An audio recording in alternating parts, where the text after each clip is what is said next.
Ladies and gentlemen, welcome to the stream and welcome back to another King of the Hill showdown. So as is the usual tradition, I shall be starting the King of the Hill. It's going to be my Empire facing off against Wagitstein. I think I actually got that right. He's going to be playing the Greenskins, no surprise there. And you guys want some Marcus Wolfhart? Oh man, I think we're already going to be going with someone else. But if I do manage to win against the mighty Greenskin Wa, perhaps I will come in with a little bit of Marcus play. Yeah, it'll be good. It'll be good.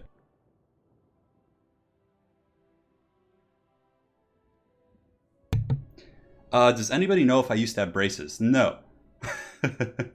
No. I've never had braces. You went back and watched one of my Total War 1 tourney vids, and he sounded very much like he did. No. I probably just had a different microphone, Robert, and or my voice wasn't as developed as it is now, and I've also aged quite a bit. I mean, that was like 3 or 4 years ago, so there probably will be a little bit of a difference in my voice. Yeah.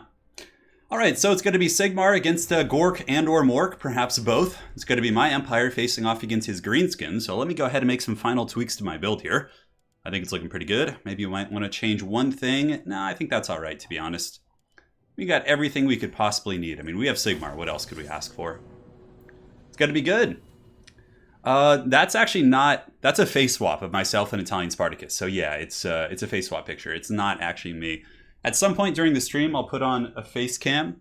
I just need to put some pants on because currently I'm just in my boxers. Hold on. Hold on, I'll take care of it. But first, we got to play some Glorious Sigmar against the Greenskins, which should be quite a bit of fun.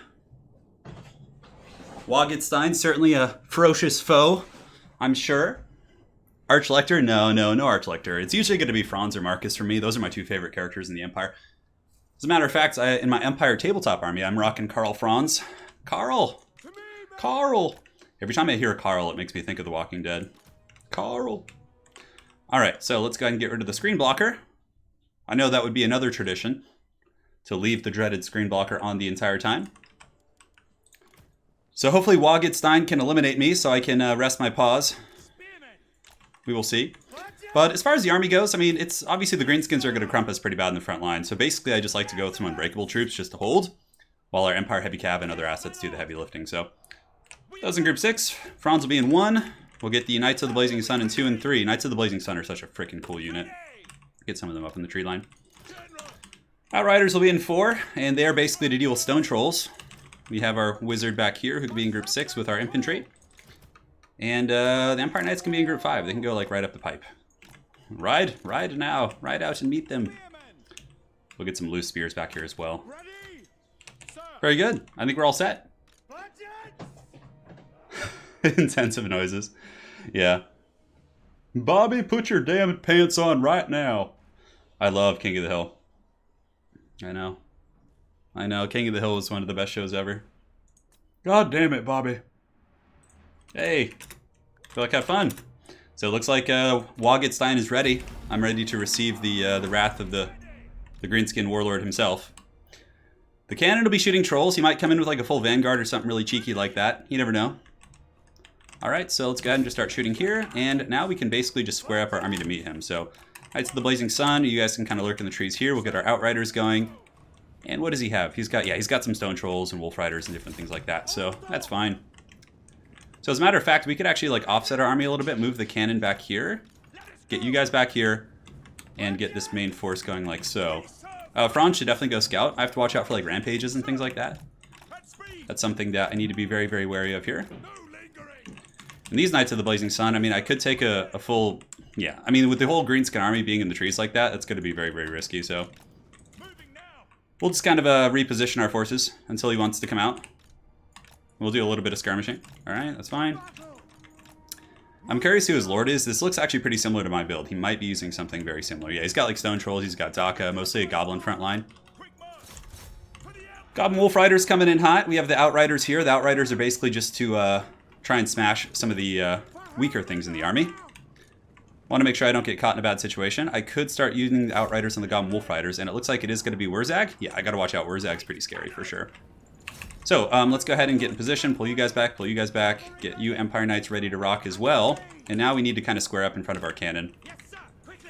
Very good. Outriders, let's pull you guys across. You guys can charge in there, hammer those goblins down, although with Wurzag nearby, I gotta be really, really careful. That's gonna be very nasty. Alright, Empire Knights up on the high ground. You guys right here. Stone Trolls are coming in hot. And let's go ahead and get a hammering charge right into these goblins. We'll do a bit of a dual-pronged charge here, see if he can react to both of them. He might go for Franz here. As such, we'll move up these characters. Knights of the Blazing Sun can pull back here, and you guys can kind of hang tight. Alright, so he effigied my Outriders. I don't think he has too much follow-up, to be honest. So I'm not terribly concerned about that. It'll be okay. Let's pull you guys back. And pull you guys here. Get ready to party. And Knights of the Blazing Sun actually can deal with Stone Trolls somewhat effectively. Now, you got some Fanatics on us, which is good. Alright, so Outriders, let's pull you guys back if we can. Get the spears in position. We have crumpled those goblins here, so let's go ahead and slam into these goblins as well. And good. Alright, so Knights of the Blazing Sun are about ready. We have our Flagellants. They can kind of engage against these guys, and these guys can engage here. Let's pull you guys back into the forest here. And Franz can go in for the Fat Galmaraz right here. Try and take out Wurzag. That'll be nice. Great. So Outriders are ready. Let's go ahead and start shooting some Trolls. Franz should be able to bully Wurzag pretty bad. We'll do Reikland Runefang too. And yeah, we're getting some damage on the Trolls. A moderate Troll toll is being paid here. Go here, get the Outriders back. Just kind of keep chasing Wurzag if we can. Let's actually go right up and see here if we can see if we can smash those guys. Oh man, alright, let's bring our Cav around the back, see what we can do. I think he used his snare already, but we want to get away from the Stone Troll pressure. And let's go ahead and start shooting into these guys. He does have Bob here. Bob is quite scary for sure. Yep. Alright, you guys straight through, pull Franz back and over. Flagellants can engage against the Trolls, and we can get Knights of the Blazing Sun with their fire damage as well. Get you guys to run these goblins down, and now we'll come in here and pop, you know, most of our buffs. It's going to be a little bit scary though, for sure. Alright, Standardize active. Let's go ahead and overcast an Earthblood right here to buff up our Sigmarite Blob. And our Knights of the Blazing Sun to the back did do their proper damage. Let's pull up some spears and keep the cannon shooting. Ooh, really nice foot of Gork right there, although it kind of missed. It only hit the Flagellants, which is really strange. Alright, so Outriders, keep pounding those Trolls down if we can. Let's keep the cannon fire shooting at the Trolls as well, see if we can flatline them a little bit. Really, really nice foot of Gork. I don't know if Franz is going to be able to hold this, maybe so. Yeah, the Trolls are starting to buckle. The fire damage from the dudes is pretty good. We need to get some extra spears up here, though, because despite Franz doing some really good work, I don't know how much longer he can hold.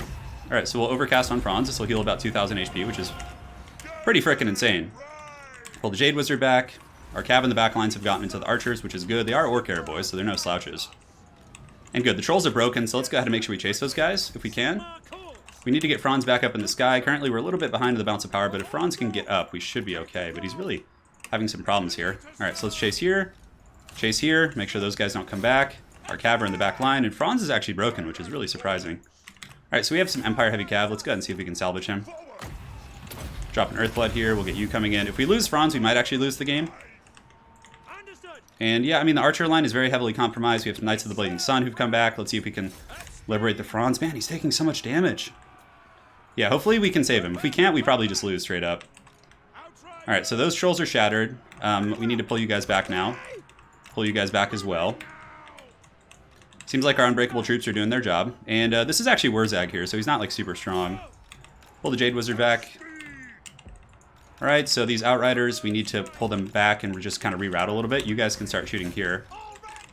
And I mean, if we can punish Wurzag here, maybe that's way back in the game. We need to get away here and use an Earthblood on this like blob to keep them fighting. And Franz is back. This is good. This is a lifesaver. Sigmar has come back from worse. Our Flagellants in the back line are doing their thing. We're shooting here, but let's go ahead and pull you guys around. Yeah, Franz with all the buffs here could salvage this situation. I mean, if we can come in and just steel chair Wurzag, that's one thing that's pretty good.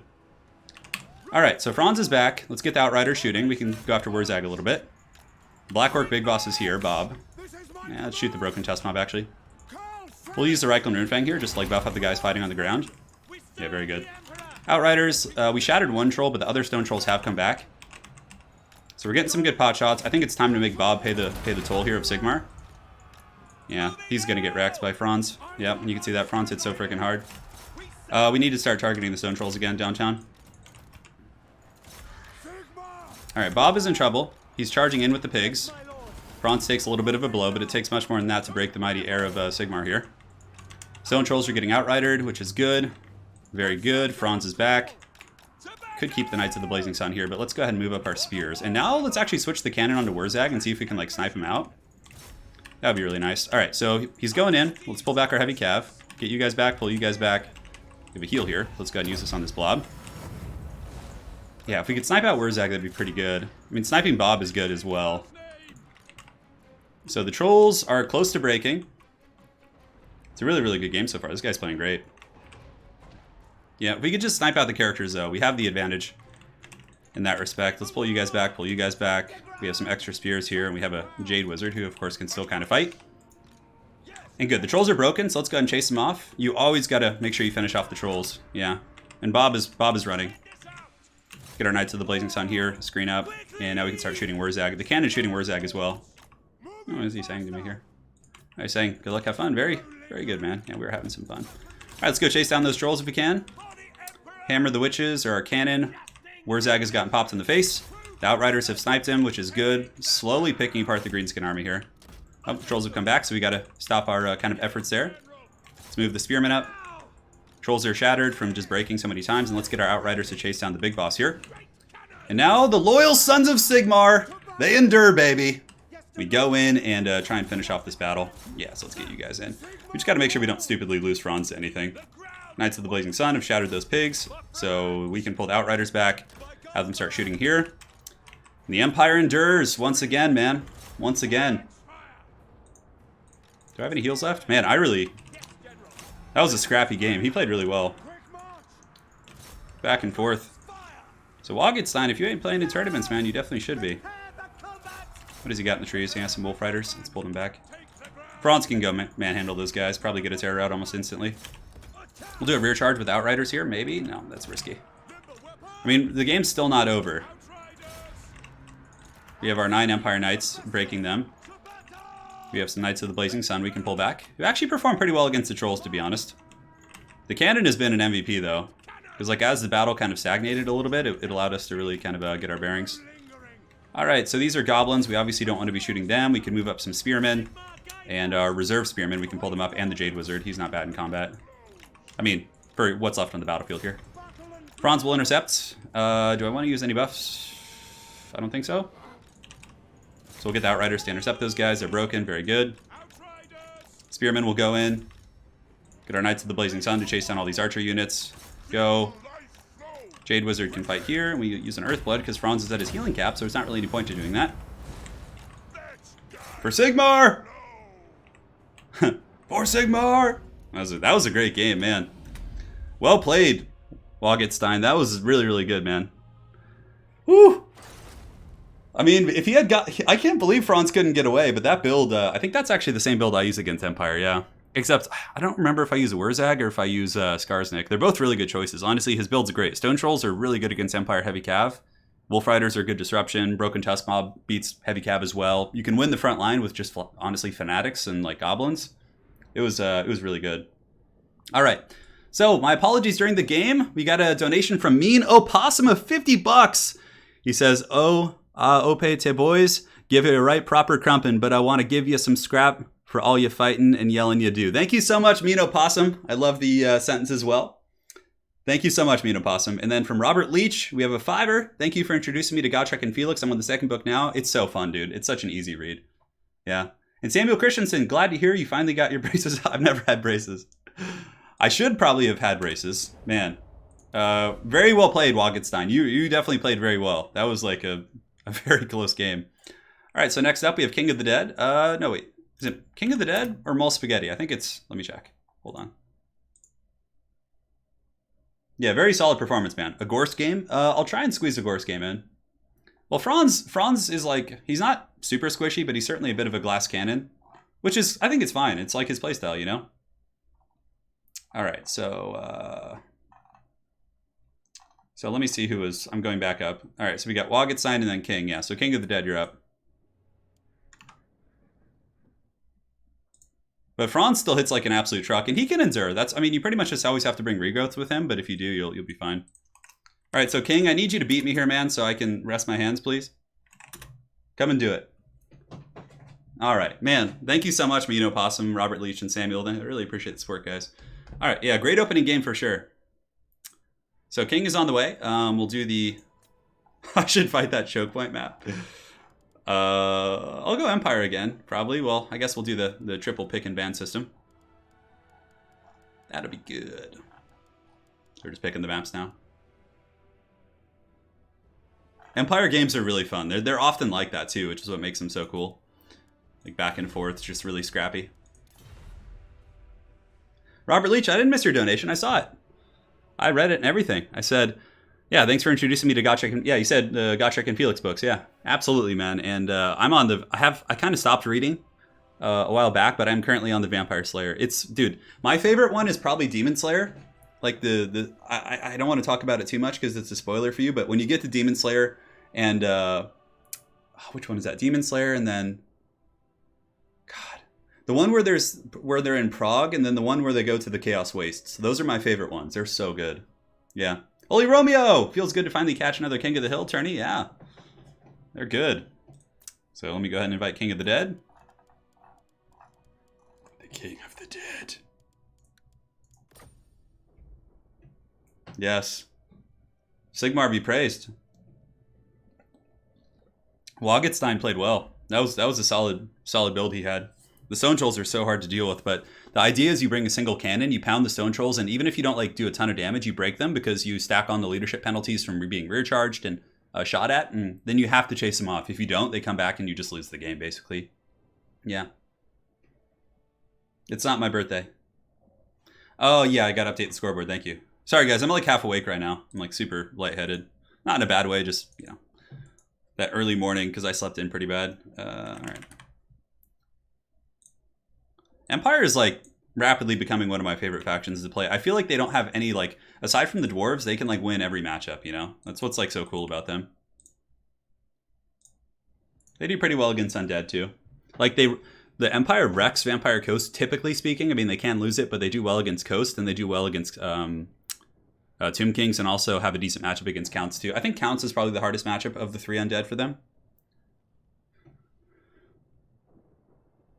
Oh, yeah, I'll think of a fun build for King. I typically like to meme a little bit in the King of the Hill matches. Not that first one, I wasn't. I brought a serious build against Wagenstein, but because I don't want to play too many games because it makes my hands hurt. And I also played in a tournament yesterday. I played an Aerocrastic Salad Cup, got to the top 4, and had a really good series against Tlaxlan Soothsayer. That was fun, so that'll be going up on the channel soon. Yeah, life's good, man. Life's good. So King should be here in a second. Hey. So I'll go Greenskins, Empire, and Dwarves. So going Greenskins, Empire, Dwarves, which are pretty much counters to a lot of his main factions.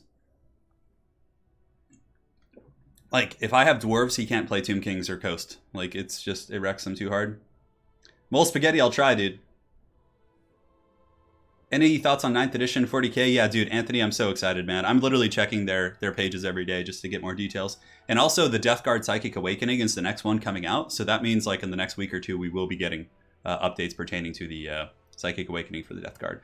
Thoughts on a starter build for PvP Lizardmen? Honestly, Cody, if you go with, like, a Life Salon, so you get a Lore of Life Salon, you get a bunch of Saurus Warriors, and then you get, like, a couple big dinosaurs, you'll be, like, good in a lot of different matchups. Mole Spaghetti, I know, man. Yeah, so he bans Empire, and I mean, is he going to go Tomb Kings against Dwarves? That'd be a pretty bold move for sure. Let's see. So he bans Empire. Okay, so that means he wants to go Tomb Kings, but I have Dwarves in the back pocket, so yeah, he's going to go Norska. Okay, Greenskins against Norska I'm actually fine with. This is a pretty fun matchup, because Dwarves kind of struggle against Norska, but Greenskins have, like, I would say an even matchup. So yeah, we'll do this. Yes, good Anakin, good. Greenskins versus Norska. This will be a scrappy one. All right, let's get the disturbing face blocker up. Disturbing. Some would consider unnatural. All right, looks good to me. Oh man, you know, I'm so tempted to bring a Rogue Idol against him, but basically it lost me the game last time I played him, so I'm just like, oh. I don't know if I can pay the Rogue Idol troll toll that many times. I don't know if it can be done. Doing anything for my birthday? Just playing this a little bit. Yeah, even though it's not my birthday. That's cool though, you know? That's cool. Alright,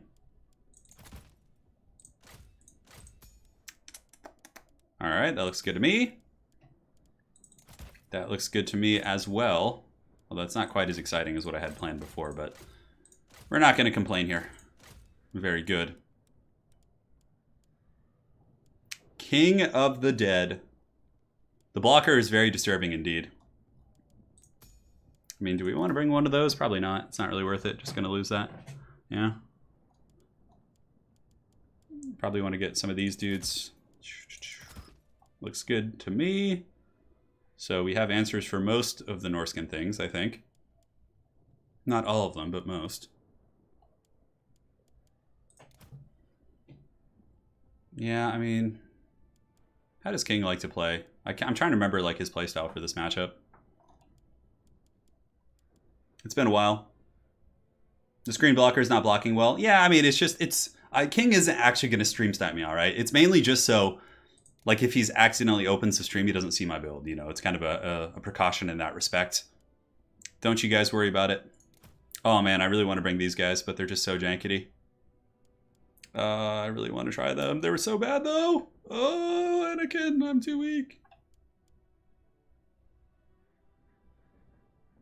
The only disturbing thing about the screen blocker is the names are the wrong way around. It's like a movie poster. Yeah. Oh, I really want to bring Debigan. I'm just like mousing over it like, Oh, no. Debigan calls. A couple of you guys will be fine. And from here, I mean, what other big old scary beasties do we want to get? And, okay. Okay, I'm liking the way this looks. It's a very, like, simplistic build, which is my probably one gripe with it. Got one of you guys. Yeah, we're probably going to need some of them.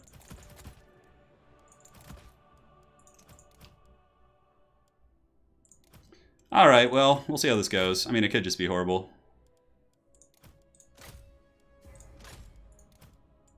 I mean, what is the point of these guys in this matchup? I don't think there is one. Hold on, I gotta change one last thing, guys. That's good, that's good. What am I missing here? I can get almost 2 for the price of that 1 unit. Yeah, that's way better. That is way better indeed, my friends.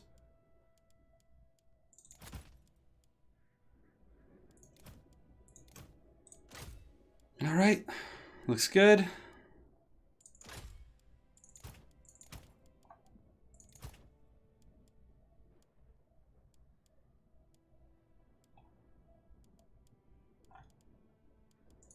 This is like, this build just feels so all over the place.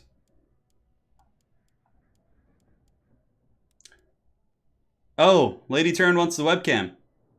All right, sounds good. I'll turn it on. Just give me a second. I'm scheming. I'm trying to make a fun build for everyone here to watch. Oh, man. All right. That's fine. Let's do this. And then we can get 2 of these guys, which hopefully will be enough. Oh, I can't quite afford them both. Could just get you guys.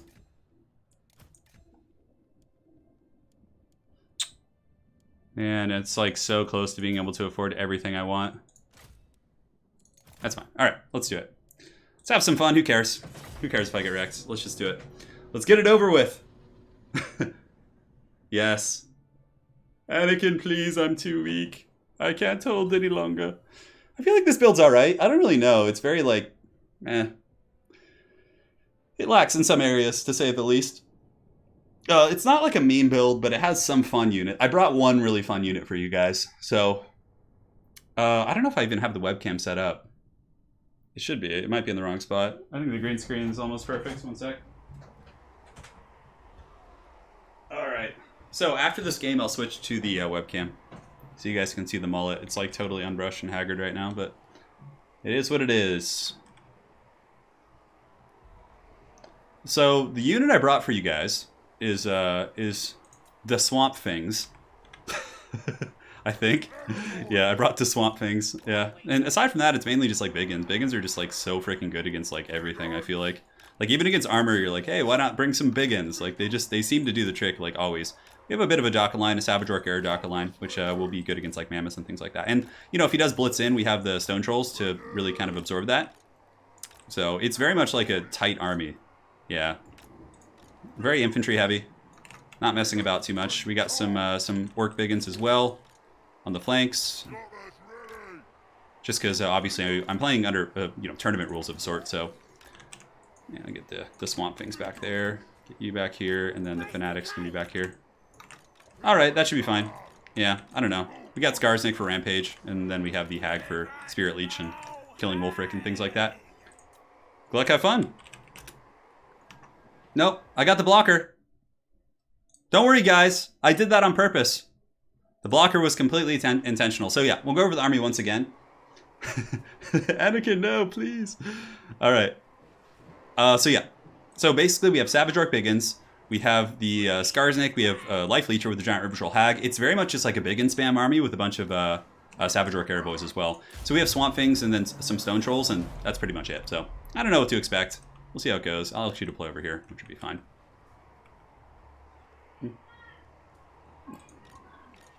I know!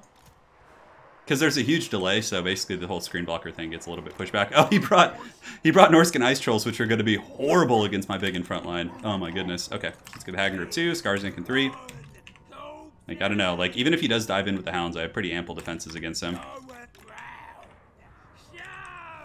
This is going to be a classic Stone Troll party time. He wants to, like, get in there, which is okay. So we'll charge him with our Biggins and get a bunch of damage, it looks like. Yep, he's going to be taking some pre-damage there, which is fine. Let's go ahead and square up our army.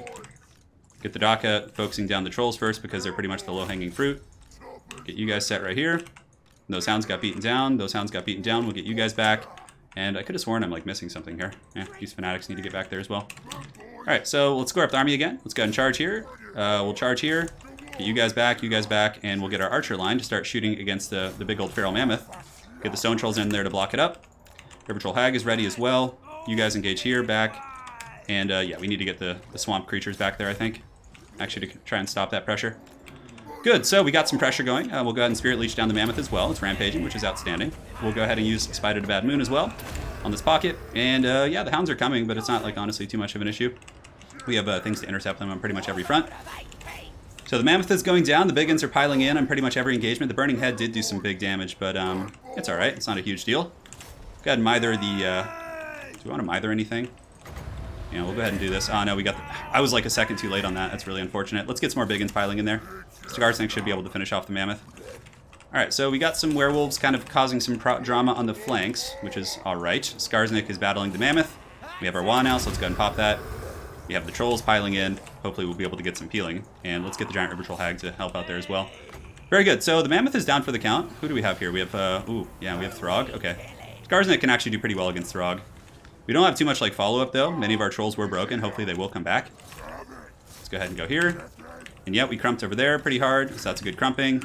And now the Swamp Things can go help out in this engagement. Actually, no, they need to go peel these guys off. And let's get the River Troll Hag going here as well. Cool, so let's go ahead and Spirit Leech Throg. And we need to get back Skarsnik. He's actually taking a little bit of damage that I'm definitely not happy about. We'll Rampage him to make sure the Biggins can do their thing. And is there anything? Yeah, he's chasing off really, really well here, which is unfortunate. But you can see how the Swamp Things are actually peeling, like, all these Skin Wolves off. Yeah, which is great. All right, so let's keep focusing down Throg if we can. With whatever Daka we have left on the battlefield. We have some Fanatics, I suppose, that I've completely pretty much forgotten about, but that's all right. And Skarsnik's just kind of hustling. He's running for the hills here. Let's get the River Troll Hag to come in and fight her betrothed. Yeah, if we lose Skarsnik, we probably just lose the game, to be honest. Let's go ahead and just keep moving. Let's get all the Biggins, like, over here. We need to, like, peel off here. Unfortunately, the Rampage is going after, like, the proper target. So we're going to mither this guy. He's going to get slowed here. We have all our Biggins coming in into Swamp Things as well. And we've won a couple fights, for sure. It looks like we got some Trolls back. Ooh, that's really big. Yeah, not good for him. Spider to Bad Moon will give anti-large to all my dudes here. So suddenly we're going to have some pretty good combat prowess. Skarsnik is here. We'll get him fighting. And hopefully we can get some terror outs with the Swamp Things. Oh, no. King! It's a close game, actually. Yeah, I mean, Throg's broken, which is really good. He says, I'm the Troll King. Okay, that's fine. You are the Troll King. Sounds good, bud. Yeah, with the anti-large kit here, we should be okay. We'll Spirit Leech Throg once more. We have a couple dudes fighting here, and we got some dudes coming in. And yeah, the Trolls coming back is really nice, especially considering they're Stone Trolls. Yeah, that's good. Alright, so the fight is on. We do have Aspect of the Dread Knight. Hopefully Skarsnik can hold here. Let's go ahead and overcast this to make all my guys cost terror, and also give him a little bit of a leadership buff. I don't know if it's going to be enough. Maybe we'll get some terror outs on his guys.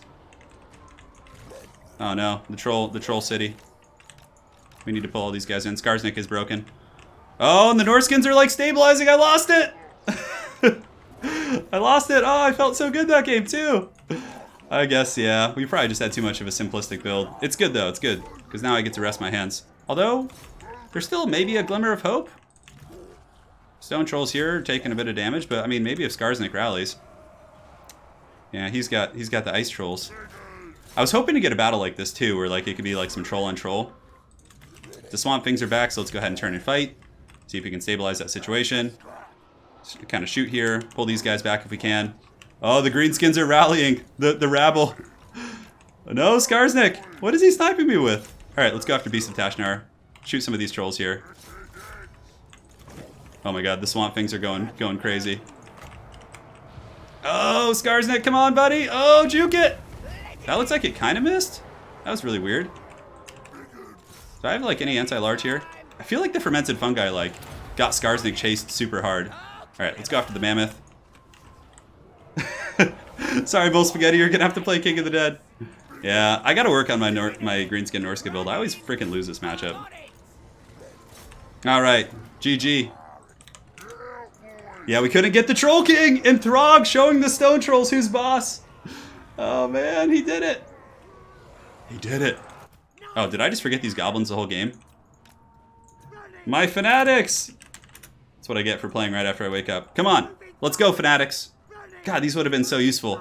Oh, Grimgor would have been terrible here. It would have been terrible. All right, you guys ready for this? Come on, let's get the Fanatic Bomb. Oh, yeah. Look at them go. Oh, werewolves, you're in trouble.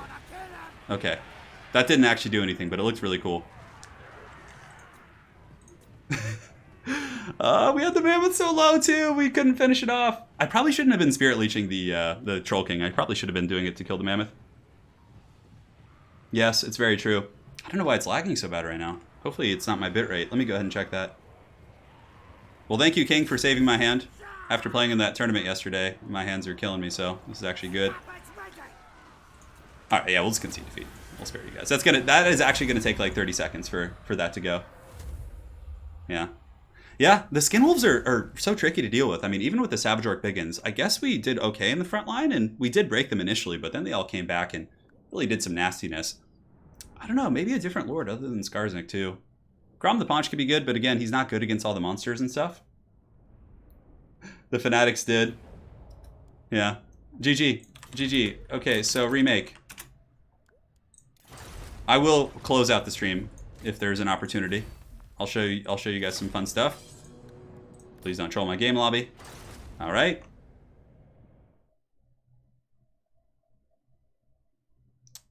Perfect. So we'll just do King now.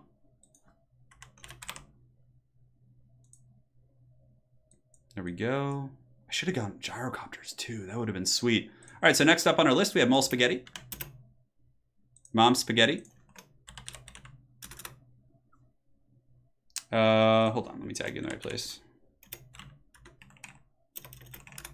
Cool, Moles. I sent you the password in the Discord.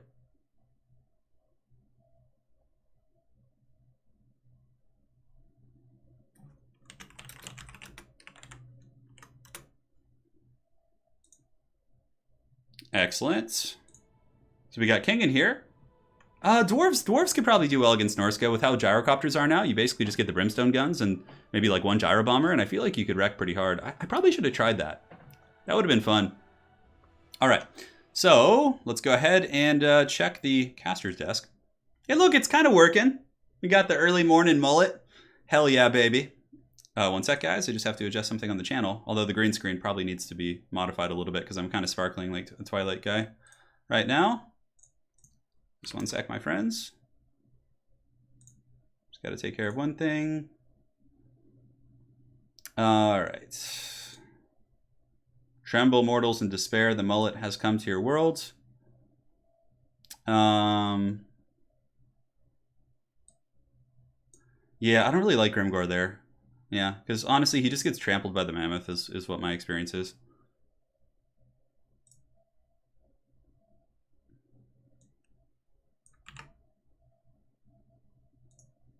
Cool.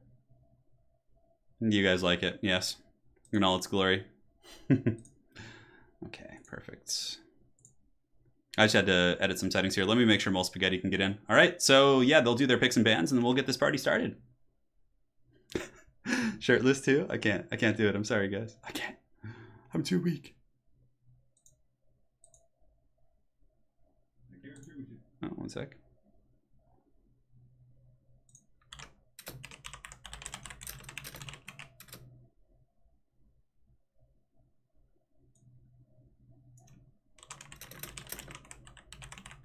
I'll be ready in just a second, guys. King Seagal says, nice to join Turin and some clean fun in such hard times. Yeah, man, we got you covered. Any builds for Skaven using an Eshin Sorcerer? Honestly, you could kind of just throw him into any matchup and you'll be okay. Yeah, the hair is really wild right now. I mean, I didn't get a chance to comb it today, so it's like, got the, you know, what we call the cow licks. All right, so let's go back to the lobby here. I think it's the local recording one. Yeah, there we go. So it looks like it's going to be Norska against High Elves. Mole Spaghetti says, so you have chosen death. Oh man, the smack talking starting already. This is perfect.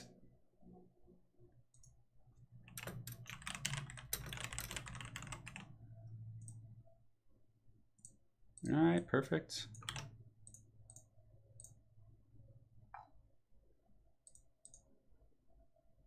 The mullet was fed today. It received its toll. The mullet toll was paid. Perfect.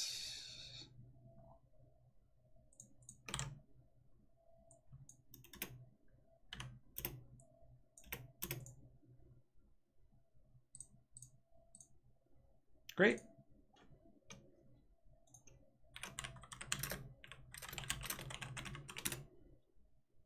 Excellent. All right, guys.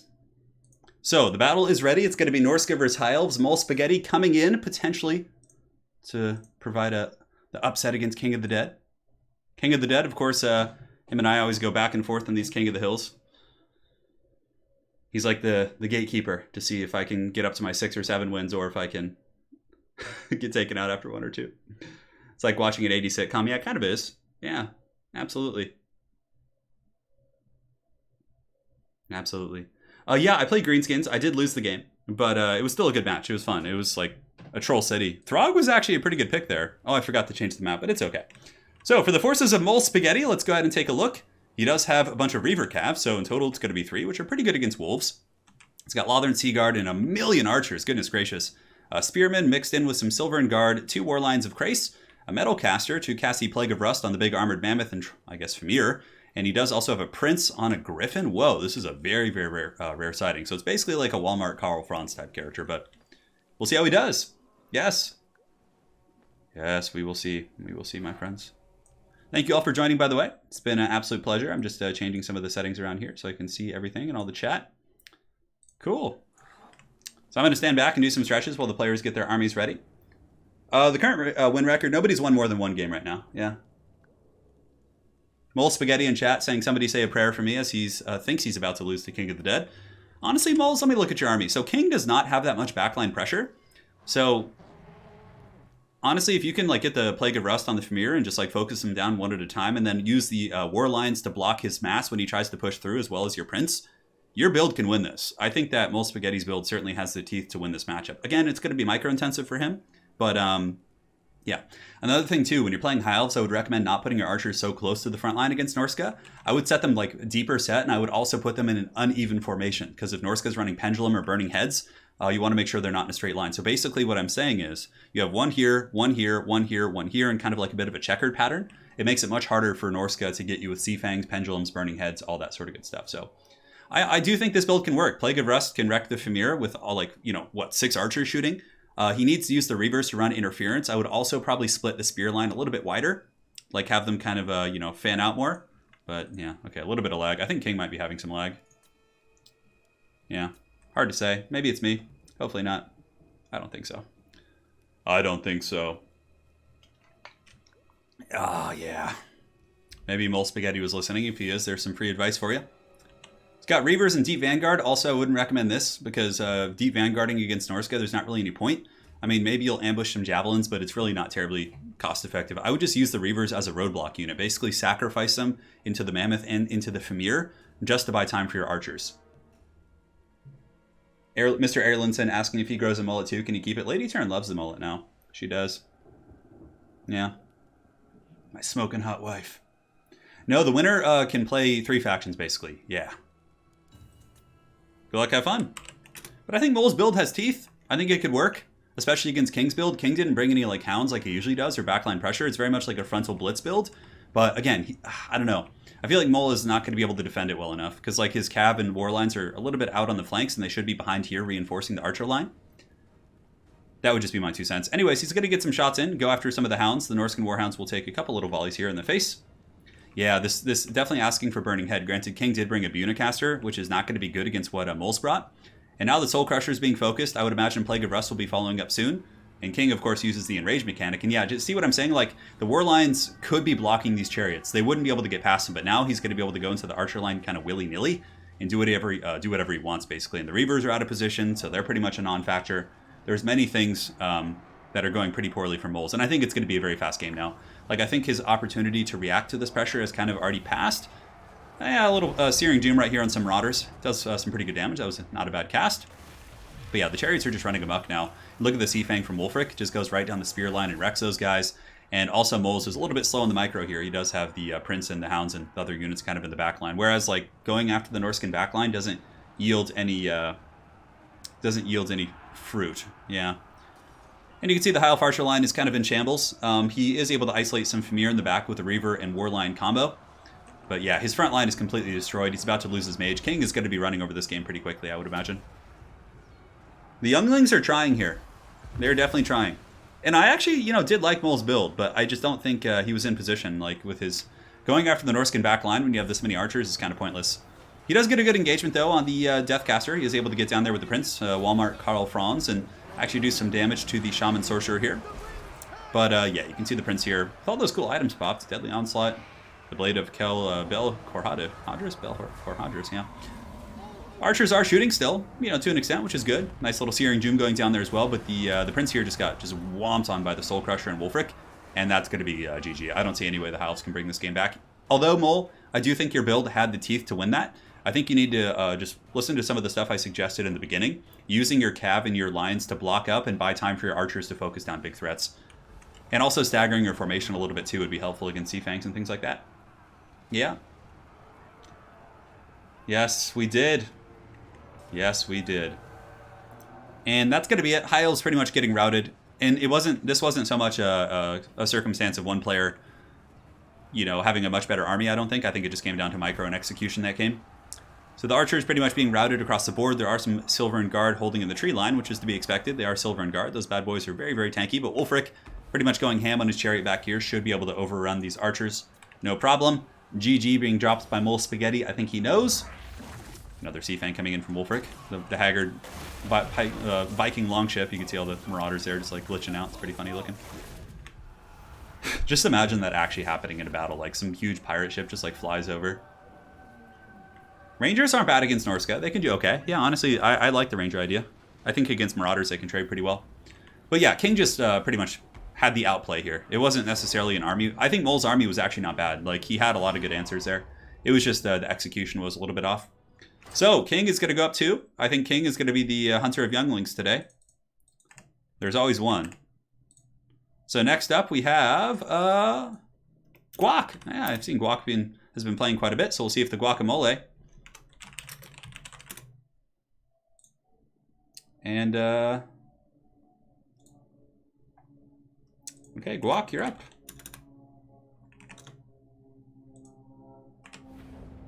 Hey, Mole Spaghetti, well played, man. I gave you some advice on your deployment in the beginning. If you want to go back and watch that, your army was actually fine. I think that if you had used your Reavers and your lines in your back line to block his chariots and monsters from coming through, your archer line could have done enough damage to win the game, perhaps.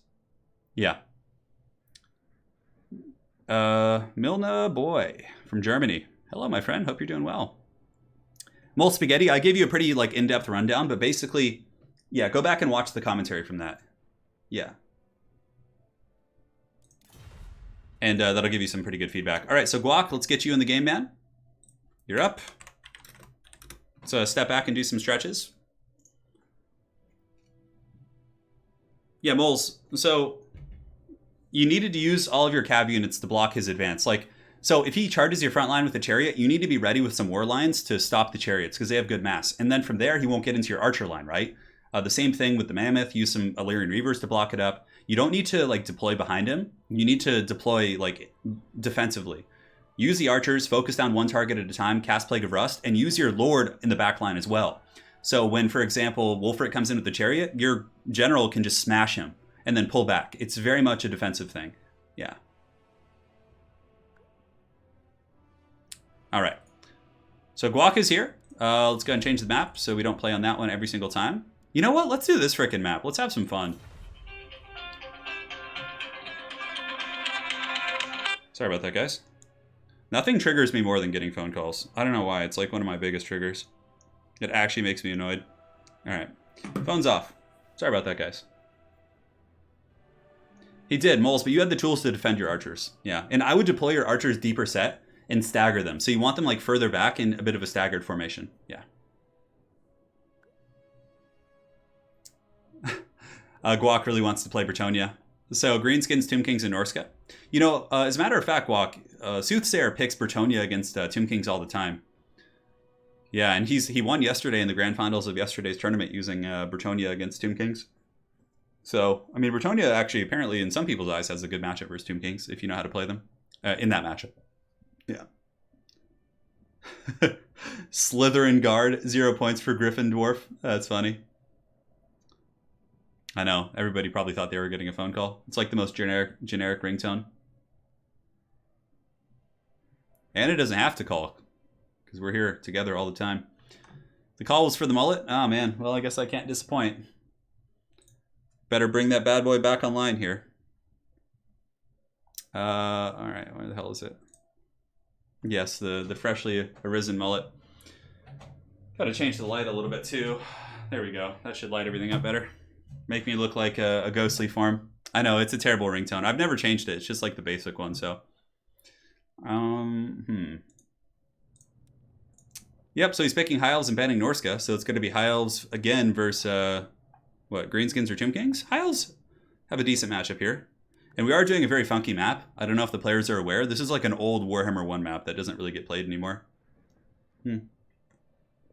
Hey, Darkness Visible. Glad to hear that, man. Lady Turin and I were playing some Magic the Gathering last night. We made her a new deck, Marath Will of the Wild. It's a Naya deck, and she was able to beat down my zombies with it. It was a good game. We had some good matches. We both won one. It was quite the scrap. Yeah, I have a Chaos Horn in my head now. I can't get it down. Like, even if I pat it, it stays. It's like one of those, like, I slept on it kind of things. Got to shake the mullet out a little bit. Yeah. Cut it and sell it for a TV show? What? I can't pat the top down. It won't go. Look. It's just staying. Oh, maybe I'll get some water or something and deal with it. I don't know. We'll see. So, High Elves here, I like bolt throwers. I like, I mean, obviously the dragons can be pretty strong. It's a tricky matchup. I think High Elves are much harder to play than Tomb Kings. King of the Dead loves using his Necropolis Knights, so I guess just expect those. Yeah. Yes, you did, darling, but we're talking about... Yes, we were playing EDH, yeah. Commander. She has Marath, Will of the Wild, so we have a lot of the really strong combos in there, like the Skull Clamp combo, the Aura Shards, Crater Hoof Behemoth. That's like kind of how her deck plays. And then the deck I'm running is Verena the Lich Queen, and it's a zombie deck with like Reanimator and Discard. It's really fun. Yeah.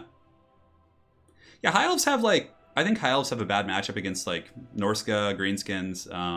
But aside from that, I mean, I feel like they can still win those matchups. Like, yeah, they're just a hard to play faction. I look like I could be a Bretonian Lord. I'll take that as a compliment. No problem. So currently we're on a very strange map. Yeah, there's nothing like horrible. They can win those. Oh, Red Alert Hell's March. Dude, that's such a good ringtone. I think I'm gonna like change my ringtone sometime in the next couple weeks to be like a Warhammer one. Like I'll just get the audio clips of like Karl Franz giving his speech. Oh man. Looks like a stigmata of the Dark God. Yeah. We might get some rats. I mean, there's a lot of games to be played today, guys. There's probably at least another 10 or 12 games, depending on the circumstances of the King of the Hill. So you guys are all set. Don't you worry. You guys remember this map? It's like, oh, it's such a trollish map. There's like all these like weird burial mounds and troll like freaking choke points that you can really abuse. No, Tekla still has his mount. Yeah, I love zombies and magic. They're my favorite. Yeah. Tribal zombies have always been my downfall because I know they're not super competitive, but they're very, very fun. Honestly, this is probably a little bit better for the High Elves here because they can kind of choke here. He's got Rangers in the front line. Rangers will do very well against Swordsmen and Skeleton Spears. Will lose the Tomb Guard, but aside from that, pretty good. He's got 2 Archers, Sisters of Avalorn and the Talons of Tor Kaleda, Fireborn, Silver Helms, double Silver and Guard on the flanks. And for his Lord, where the hell is his Lord? I'm like looking around. Am I just like missing this? Oh, he's got it over here. Okay. He's got a Noble on horse, and it looks like it's going to be Teclis on horseback as well. For nets, regrowth, all that sort of good stuff. So for King, he's got Nehekara Horseman. He's got a oh, that's so dirty. Just a casket of souls hiding in the shadows. That's so annoying. Oh my god. So he's got a casket. He's got Tomb Guard, Kepra Guard, some sneaky Snake Knights, Necropolis Knights, Cetra the Imperishable. No, actually a Tomb King, and a Light Caster for nets and Bronus Time Warp. Yeah. Hey, Fez Waller, glad to hear, man. And darling, you got to, if you guys haven't seen it, Lady Turin in chat will be dropping a link to her Etsy store where she does a bunch of custom art, including Warhammer pieces that I'm sure you guys would enjoy. So go ahead and drop those bad boys, yeah. The new Strider/Woodsman traits would be killer here. Yeah, probably Captain Ventress. So the High Elves will have to advance simply because of the Casket of Souls. It's easily going to be able to nuke the Sisters, which is a big problem. As far as anti-large, though, I mean, the High Elves do also have double Noble on horseback, plus Teclis with nets. Yeah, honestly, if I were Guac, I would probably just hide the Sisters, like, out of range of that thing until the main fighting starts. Fireborn are also here. A little bit risky using Fireborn on the flank zone in this matchup because it's so easy to screen out these, like, chokes with spears. But nonetheless, they could do some good work for sure. Heinrich Kemmler's quest battle map, is that what it is? Yeah, and the Casket's now going after the Fireborn here. Casket of Souls are so powerful, man. They do so much damage. They do so much damage. Yeah. So here comes the Rangers. High Elves will do pretty well in the front line here. I think it's actually it's all Tomb Guard, so maybe not so well. So here comes a charge here from the Nehekara Horsemen. Going to be going through the trees into the Rangers. Rangers could probably countercharge that, to be honest, and get a decent trade out of it, maybe. Especially if there is some archer support. Yeah, you can see the archers are shooting. Sisters are now shooting into the Kepra Guard. And now we have the Nehekara Horsemen charging in once again. So honestly, man, doing some big damage here to the High Elves in the beginning.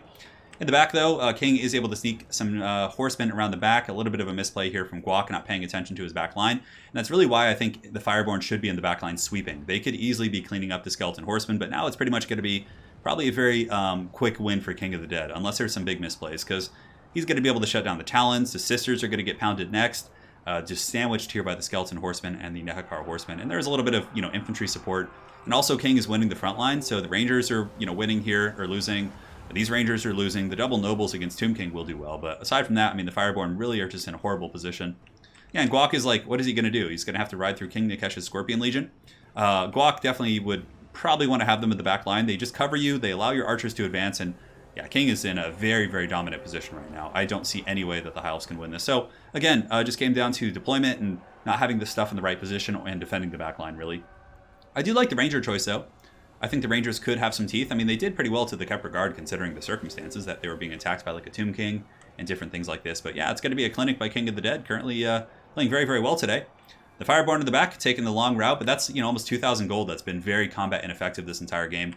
And like, had they been in the back, those archers would have been 100% safe. And then he would have been able to have a much more comfortable game here. But now he's going to be trying to goon the Tomb King out, but, King isn't going to let that happen. He can basically just run past his horsemen and hide amongst his own mass, which will keep those 2 nobles off. And that is it, more or less. Yes, that is it. No, the game's over for sure. Like, there's no way. I mean, there's some Silver and Guard, some Spearmen, and some Rangers left. Teclis will do okay, but, King still has a lot of his fighting prowess. And, here the Fireborn finally engaged something, but they're in a pretty bad situation as they're surrounded by cheap spears, some of which have poison with the Scorpion Legion, and also going to be getting rear charged by Halberd Knights who do have poison themselves. So the Fireborn are going to get dragged down 100%. They're a very strong cav unit, but very, very out of position. Yeah. And there we go. That's going to be probably it. I mean, unless Guac can get some really, really good gooning on the Tomb King with Teclis and the two Nobles, but that is a lot of HP to get through, guys. Casket of Souls is still fully functional too, with about 70% ammo. So that means he's going to be able to just rip these shots downtown and really, really do some serious work. Here we have the Sisters of Avalorn on the far side of the formation, shooting into the Rangers. Not Rangers, excuse me, into the Skeleton Horsemen. And Guac is doing a good job considering, I have to be honest. You know, just considering a couple early mistakes, he's staying in this game, but yeah, Fireborn are broken off. His infantry are still fighting. Silver and Guard will, you know, hold for quite some time. Silver and Guard are just such a good spear unit, honestly. I think maybe just going with the front line of like 4 Silver and Guard would probably be better than anything. They're just so good. They like win the melee fights and they just don't die. And Casket does magic damage too, so their magic resist is very, very nice. Yeah, Casket on this map is quite powerful for sure. So the Kepler Guard are finally crumbling down. Some of the Silver and Guard are surging forward. And the Tomb King is going after the Noble using a net of Amidchok to lock him in place. He should be breaking here soon. It's not immune to psychology, so it could be terror out of there. Some of the High Elf Archers are back online, which is something. Landing some nice Overwatch fire, but the Casket of Souls continuing to rain its hellish Tomb King fire there on some of those spear units. And back in the grind here, we have the Tomb King. Pretty happy. Most of the high-value High Elf assets here, Teclis and the Double Nobles, are just kind of trapped up amongst Nakakara Horsemen. And that is going to be a GG indeed. Well played. Well played, Anakin. Well played. And yeah, as far as the build goes, I mean, I honestly thought the High Elf build wasn't bad. I thought the Rangers were a cool idea for chewing through the chaff. Fireborn, of course, could stop up a lot of the charges. I just think going around the back there was a pretty big misplay, because like he basically lost all of his archers, which was his big stopping power in that army. Yeah. A little bit of lag. My apologies about that, guys. And hopefully it'll subside. I think it's... I don't know if it's me who's lagging. I can go ahead and double check here in a second. Let's go ahead and minimize. No, it's not me. It must be King, because the game didn't lag till King joined.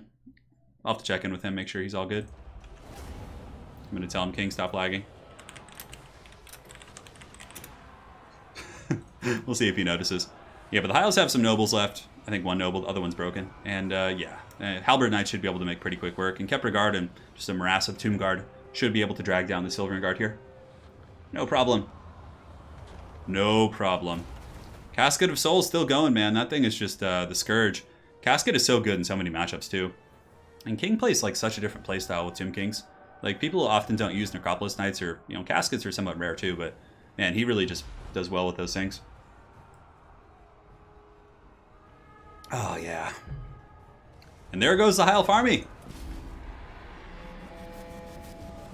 Yeah, King really counterpicked that army well. I mean, the Tomb Guard against the Rangers win. Casket is just so good on a map like that. I liked Guac's army, though. Like, I did like it. And I think he could have put up a much more of a fight had he used the Fireborn to defend his backline. And then, you know, once he cleans up his backline, he can then advance with them. All right, so next up we have the Elector counts. I think more younglings.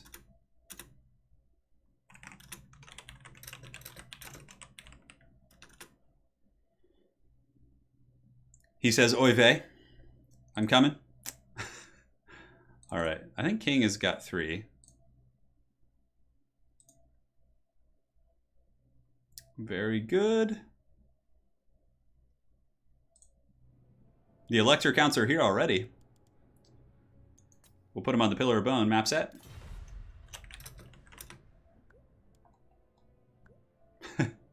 King says normally his internet connection is good. Yeah, we're going, guys. Does King of the Dead only... He mainly plays Tomb Kings, Norska, Vampire Coast. Those are like his main factions, yeah. He doesn't really play Vampire Counts, though, to be honest. That's one of the ones that he kind of dodges there.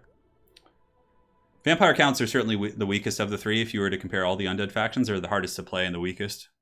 You really got to like be a specialist to be good at Vampire Counts. I mean, they have a couple matchups in which they're okay. Yeah. They can do it to it. They can tickle the pickle a little bit.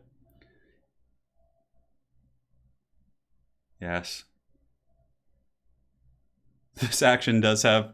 The nation does call. But King is probably going to ban Empire, because Empire is very good against King's factions. That's why I tried to get Empire against him earlier. Elector Count says, I'm not a very good player. That's a great way to enter a lobby. By the way, I'm not a very good player. Yeah, it's okay, man. You'll do fine. Empire has a good matchup here, so... Yeah, banning. Okay, so if you're gonna pick Empire, I would ban greenskins. No, okay, he picked Norska. I would probably ban greenskins because Empire has a good matchup, I think, against Coast and Norska. Of course, he's going Empire. He's Elector counts, but Empire is one of the hardest to. They're a very difficult faction to play, in my opinion. Yeah, I don't think that. Yeah, I think Empire is like a top tier, not top tier faction, but like is an A tier, not S tier. But in the hands of like someone who's good at Empire, they can pretty much win any matchup, which is really cool. Yeah, Vampire counts have certainly fallen from grace. We did have a lot of younglings to sign up today. Easiest faction to play, I think the easiest faction to get started with is Lizardmen, but they also have a really high skill cap too. So like if you're a really high skill cap player, you can go crazy with kiting and monster targeting. Lizards have a lot of like cool dynamics about them. He's going Norska. Elector counts, dropping a compliment to his foe to take him off guard here. I love playing Empire, yeah. Oh, hold on a sec, guys. I'm going to go grab something to show you.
All right, so I'm back.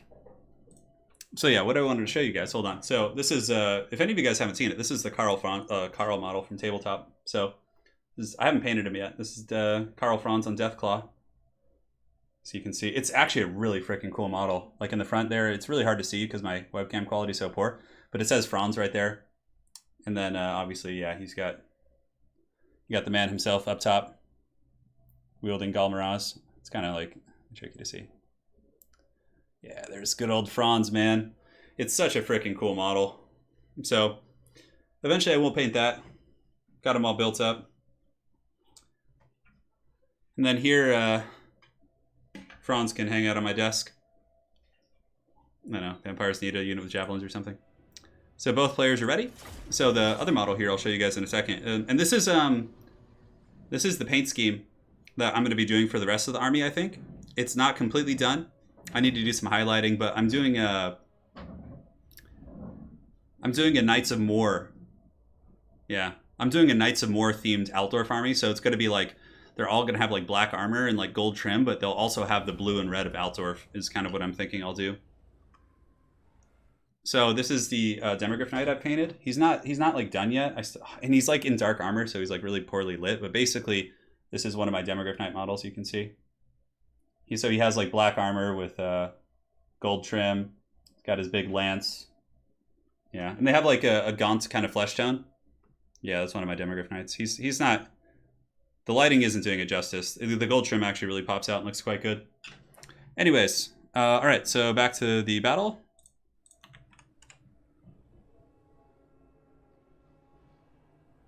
Yeah. I know. I actually like to assemble the models before I paint them, so then I can play with them. Yeah. But it works. All right, guys, so here in the battle, let's go ahead and take a look at what the Sons of Sigmar brought. So we have a great cannon. We have an Empire Captain, Balthazar Gelt. Oh, pretty cool stuff. Handgunners, crossbowmen. Empire Knights here in the back, a combination of flagellants and swordsmen with more crossbowmen support. What? Why are we not seeing? Now, huntsmen would be exponentially better here for sure. So if you are watching this back at Lecture Counts, I would just bring huntsmen against Norska, against skinwolves and other threats like that. Outriders, one grenade launcher, and that is pretty much it. So yeah, very mixed forces army here. Certainly has some things that are okay. I mean, the missile pressure, of course, can add up and do some work, but yeah, we will see. Yeah, Alex Krebs, the scheme looks really good. You basically just like prime them black and then just do the trim in gold, and then you can just do the rest of the details. Yeah, that's my Warhammer Fantasy army. Yeah, I mean that's in progress, but I can't paint very much because of my hand. But so for King, we have Marauder Horsemen. We got some Hounds, front line of Berserkers, not Berserkers, Marauders with looks like a Marauder Chieftain on a Mammoth, not Wolfric, Skinwolf, Hurricane, Shaman, Sorcerer, and a bunch of Skinwolves into the sunset. So that is going to be it. That is going to be it indeed. I'm a little bit concerned for the Sons of Sigmar. He's got a little bit of a boxy formation, so he may be a newer player. Typically, you want to spread out your formation as wide as possible to make sure that the models are actually, all of them are fighting. Because now only a handful of the models will be fighting. But it's okay. This is a good learning experience for him because he's going to realize the downside of that. But yeah, typically you want to, unless you're really trying to buff them with something, you want to have them in their widest formation. Yeah. Absolutely, Alex. I'm very excited as well. Yeah, I painted a couple state troopers too. I experimented with a couple schemes, but at the end of the day, I think I really like this this black armor with the Altdorf colors. I got to like change his feathers to be Altdorf red and blue, which I will do. A cowboy hat? I don't know if I have a cowboy hat anymore. I had one in college. I do not own a cowboy hat. So the Outriders will be good here. They'll certainly be able to shoot at some of the Marauder Horsemen and the big targets if you can protect them. The cannon up on the hill isn't bad, and there we go. Okay. So the Elector counts have spread out their troops. That is very good indeed. Yeah, he might not have the DLC. Crossbowmen are kind of just a weaker version of Huntsmen in this matchup. In pretty much every matchup, honestly. Huntsmen have the anti-large, so against Skinwolves and Mammoths and things like that, they can really perform quite well. He's got a pretty good, comfortable backline position, but if he's ever watched King of the Dead play before, he should be privy to the fact that King pretty much always sets up hounds behind his opponent's armies. So I'm really hoping, for the sake of this game being a long, entertaining game, that the Elector Counts notices that there are some hounds behind his army and actually uses his Empire Knights to stop them. Because if he does that, honestly, he's got some pretty good stopping power, and he's got good layers in his army, should be able to put some hurt on this force. We'll see. What's up, Sotek? Yeah, we got to start our Vampire Wars campaign, man. So there is a benefit to going in a blocky formation, more so in campaign on legendary difficulty, because it means that less of your infantry troops are suffering from the strength of the AI troops. One sec. I thought I heard Anna tumble. Let me check.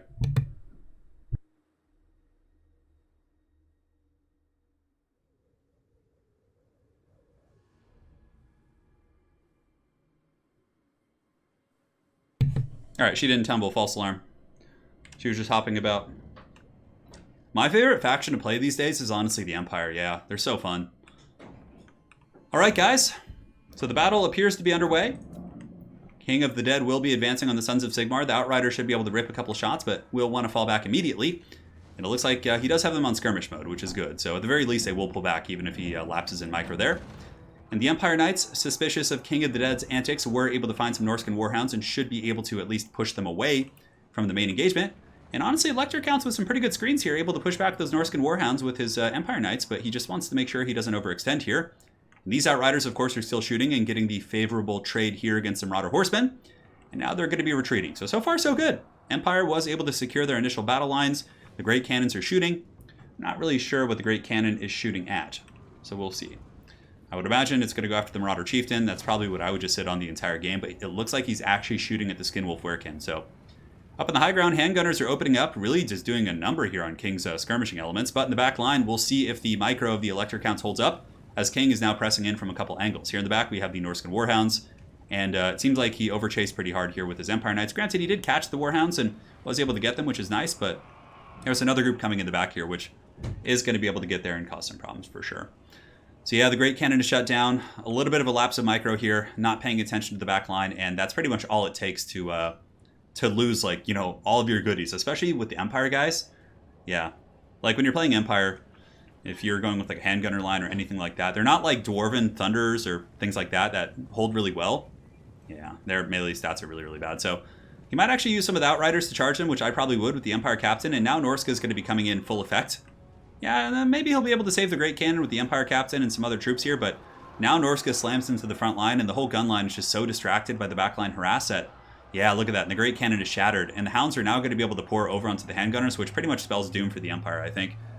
I mean, Balthazar Gelt isn't really like a hard carry character. He has Final Transmutation, I guess, which could do some decent damage to the blob. And he does cast an Overcasted Searing Doom there, but it doesn't really hit anything. I mean, now the Mammoths are in the back line. The Hounds are on top of the Handgunners, and there is some decent crossfire here. These Handgunners might actually be able to peel that situation. We'll see. And, yeah, they're kind of getting worn down. Wavering. The Hounds are holding, though. These brave Handgunners of Sigmar are not going to be lasting much longer. Balthazar Gelt actually getting into melee combat, which is something you don't see terribly often, but the Skin Wolves are also engaging here. That's why I really like Knights of the Blazing Sun in this matchup. Doing the extra fire damage against the Skin Wolves does help you circumvent their armor that they often bring. So the Hounds here are finally broken off. The Handgunners could start shooting. I think getting both Handgunners to start pounding on the Marauder Chieftain here wouldn't be a bad idea. The Crossbowmen have gotten back, and the Outriders have also stabilized as well. Although the Grenade Launchers are forced back, Empire Knights are holding back this advance, and yeah, getting the Handgunners online is pretty good here.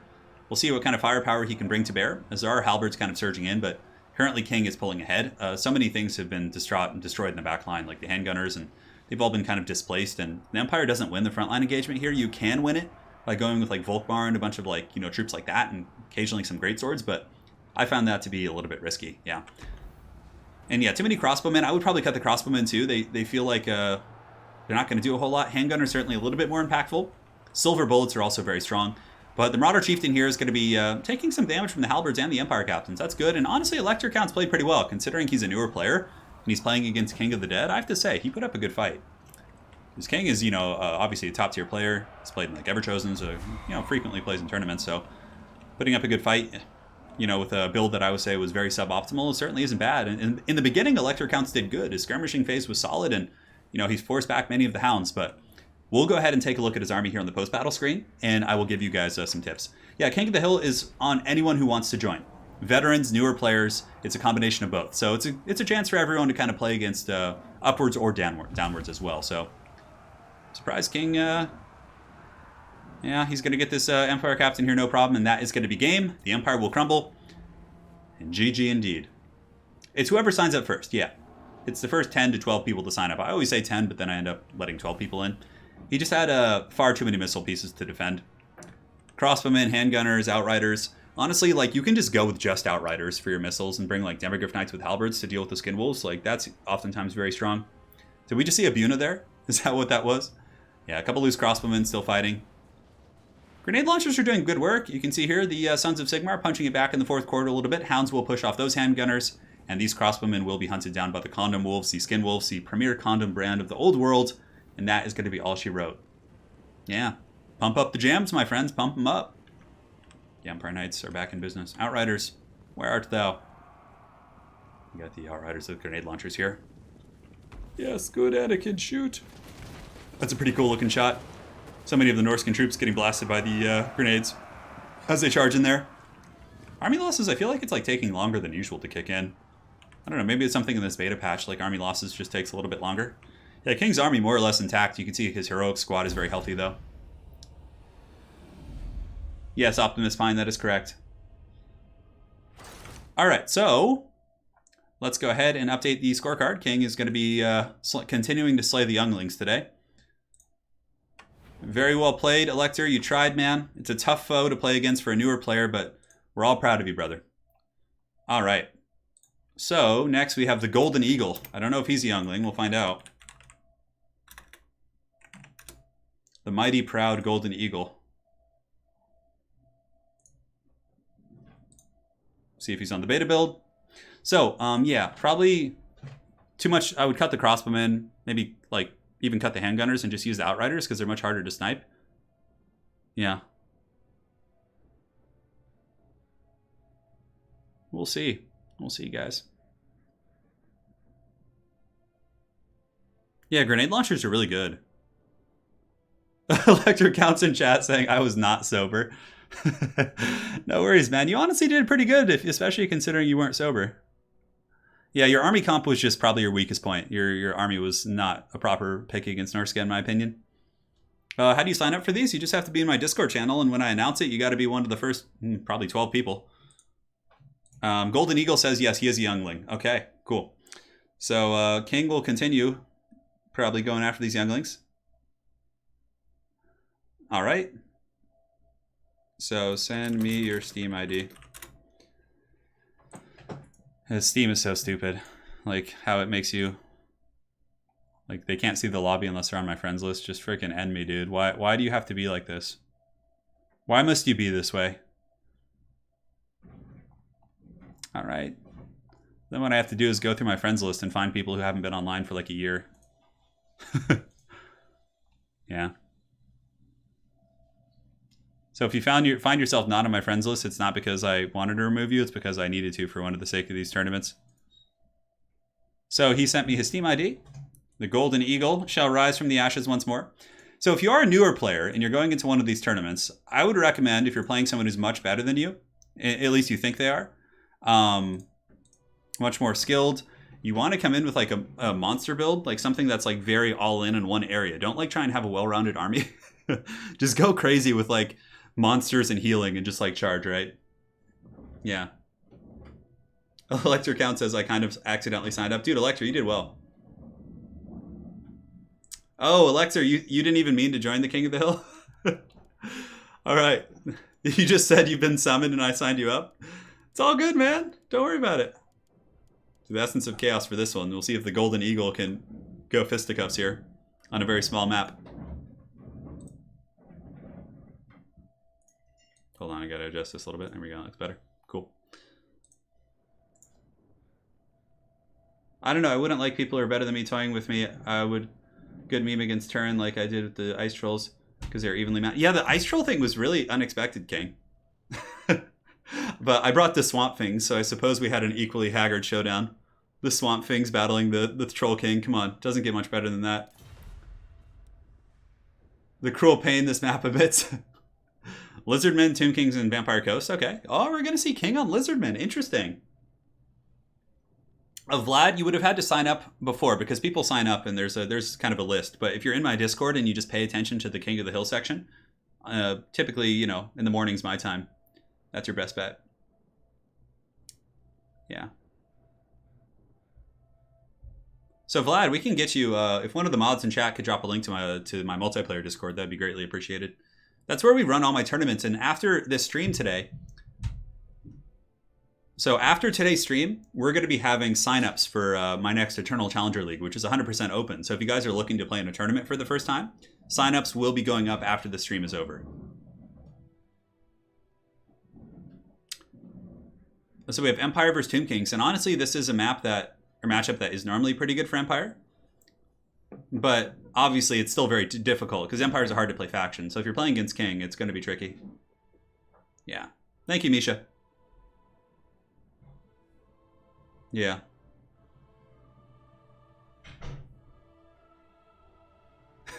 The Hag and Thrag, I know. We had the River Troll Hag battling her husband Throg. Yeah, I don't know if I could get like better lighting on this. What time zone am I? I'm Pacific Standard Time, so yeah, you'll need to adjust it according to your area. Like, I'm trying to think like here what I would bring on a small map, Golden Eagle. Because like Caskets won't be super good. King is going to bring Necropolis Knights, most likely. I don't know, there's a bunch of different builds you could play. Like, this is one matchup in which the Empire doesn't have to worry about getting crushed in the front line. How many people go into your tournament? Between 50 and 80, usually, are for Eternal Challenger Leagues. And the ECL will be on beta, yeah. So it's going to be scheduled probably for Wednesday. And then I may have another one next weekend. I'm not sure. But I do want to do an Eternal Challenger midweek. I may wait till the weekend, though. I'm not sure. I'm going to think about it over the course of the stream. We'll get that party started. Yeah. It'll be good and tasty, my friends. So we're an hour in. Life is good. We're having fun. Yeah, Vlad, I know it's tricky. It's 1 a.m. where you are right now? No way. Yeah, actually, that does make sense, yeah. You must be in Eastern Europe. I've been watching some of your other uploads. Often you refer to some bows being dropped. Okay, so when I say dropping bows on something, it means like it's like kind of a... There was a really haggard rap song where the guy said like, oh, drop bows on him, which means to like literally like do an elbow drop on someone, which is also a WWE reference where you jump up in the air and like land on someone with your elbow. So dropping bows is like kind of like a finishing move, basically. Who won last King of the Hill? It was a tie between Chosen One and Tank. And then before that, I won the previous King of the Hill. And today it looks like King is certainly a contender. So we'll see how he does. Yeah. We'll see how he does. We'll see if the mighty Golden Eagle can usurp him using the Sons of Sigmar. Ah, yeah. That's the good stuff. That is the good stuff right there. Good H2O. That's Ludicrous Southern Hospitality. Yeah, that's what it was. I had forgotten the song. Thank you, Misha. Does the mullet tell you to say... It does. The mullet is like the crown of the crown that Azag wears that whispers into his ear. Correct. If you smell what the rock is cooking, of course. Fighting games, what did I used to play? I played Mortal Kombat in the 90s, like the first ones. But aside from that, I didn't really play too many fighting games now. I mean, I played the arcade ones, you know, like Capcom and versus, I mean, I forget what those were even called, but yeah. So that's that. Coming up later, there will be some players who are more experienced to face King towards the end and also in the reserve list. Mike Haas says, hey, Turin, I just got into this game. I'm totally hooked. I just joined your Discord. Welcome, man. Yeah, it's a great game, dude. Like, this game has so much replayability because, like, multiplayers, it's like its own game with so many dynamics. And then if you get bored of multiplayer, you just play a little bit of campaign. Then you want to play multiplayer again. It's like, it has everything. Yeah. Jack Shaw, yeah. So if you go to my YouTube channel and then you search Turin Death Guard, I showed my entire Death Guard army, so you'll be able to see that. And I also have another one showing my Chaos models that my wife and I painted. So, so yeah. Yeah, Android Poetry, that's great, man. Absolutely. So for the build here of King, he's got Ark in the Black, a Tomb Prince, double Ushaptu Greypo, which is a very interesting choice. He's got a Bone Giant in the back, Nakesh's Scorpion Legion, and 2 groups of Nehekar Horsemen. Okay. And I actually like this army here from Golden Eagle so far. He's got a front line of Swordsmen, Sigmar Sons, and Flagellants mixed in, who will win the front line. He's got Karl Franz up in the sky. He's got a Jade Wizard, a Bright Wizard with Burning Head. So far, so good. Royal Altdorf Griffites, triple Outriders, which are going to be super clutch. They'll be able to instantly shoot these Ushapti, which I think he should. So basically, if he uses his Empire Knights to hammer down the Nehekar Horsemen and uses his Outriders to shoot the Ushapti, he should honestly be able to win this engagement pretty hard. Yeah, this Empire army is really good. I think it's solid, especially for a small map. Yeah, very cool. And yeah, he's got the Griffites back here who will instantly be targeted by all of the Ushapti as well as the Bone Giant, but we'll see. Franz can certainly get in there. There's not really anything that can stop Franz. Like, I think Franz should just find an opportunity to go balls deep on that Tomb Prince and then prosper, or go after the Ushapti with some of his heavy cav supporting him.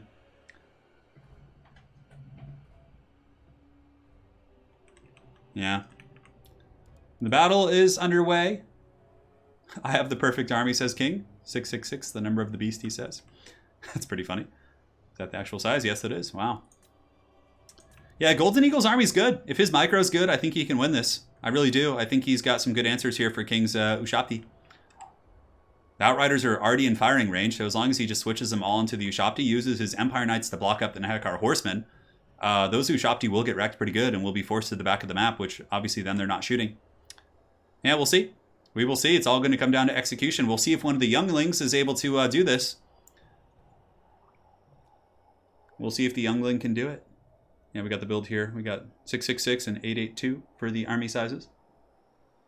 I do play 40k, yeah. I play 40k as well as building an Empire Fantasy army for when the old world does come back. Really excited for that. Yeah, man, I'm so excited. The Sons of Sigmar shall ride once more on the tabletop. I wonder if they're going to go back to square bases. I'm pretty sure they will. Yeah, probably have to rebase some of my stuff. Alright, so the Outriders are shooting initially, but of course going after the Tomb Guard here, but they want to switch onto the Ushapti if they can. Perhaps we'll get another volley before all is said and done. Man, look at the Ushapti Greypos there. God damn, that is nasty. The freaking Chosen of the Gods do so much damage here. King, you need to fix your internet, bro. I don't know what's going on with you.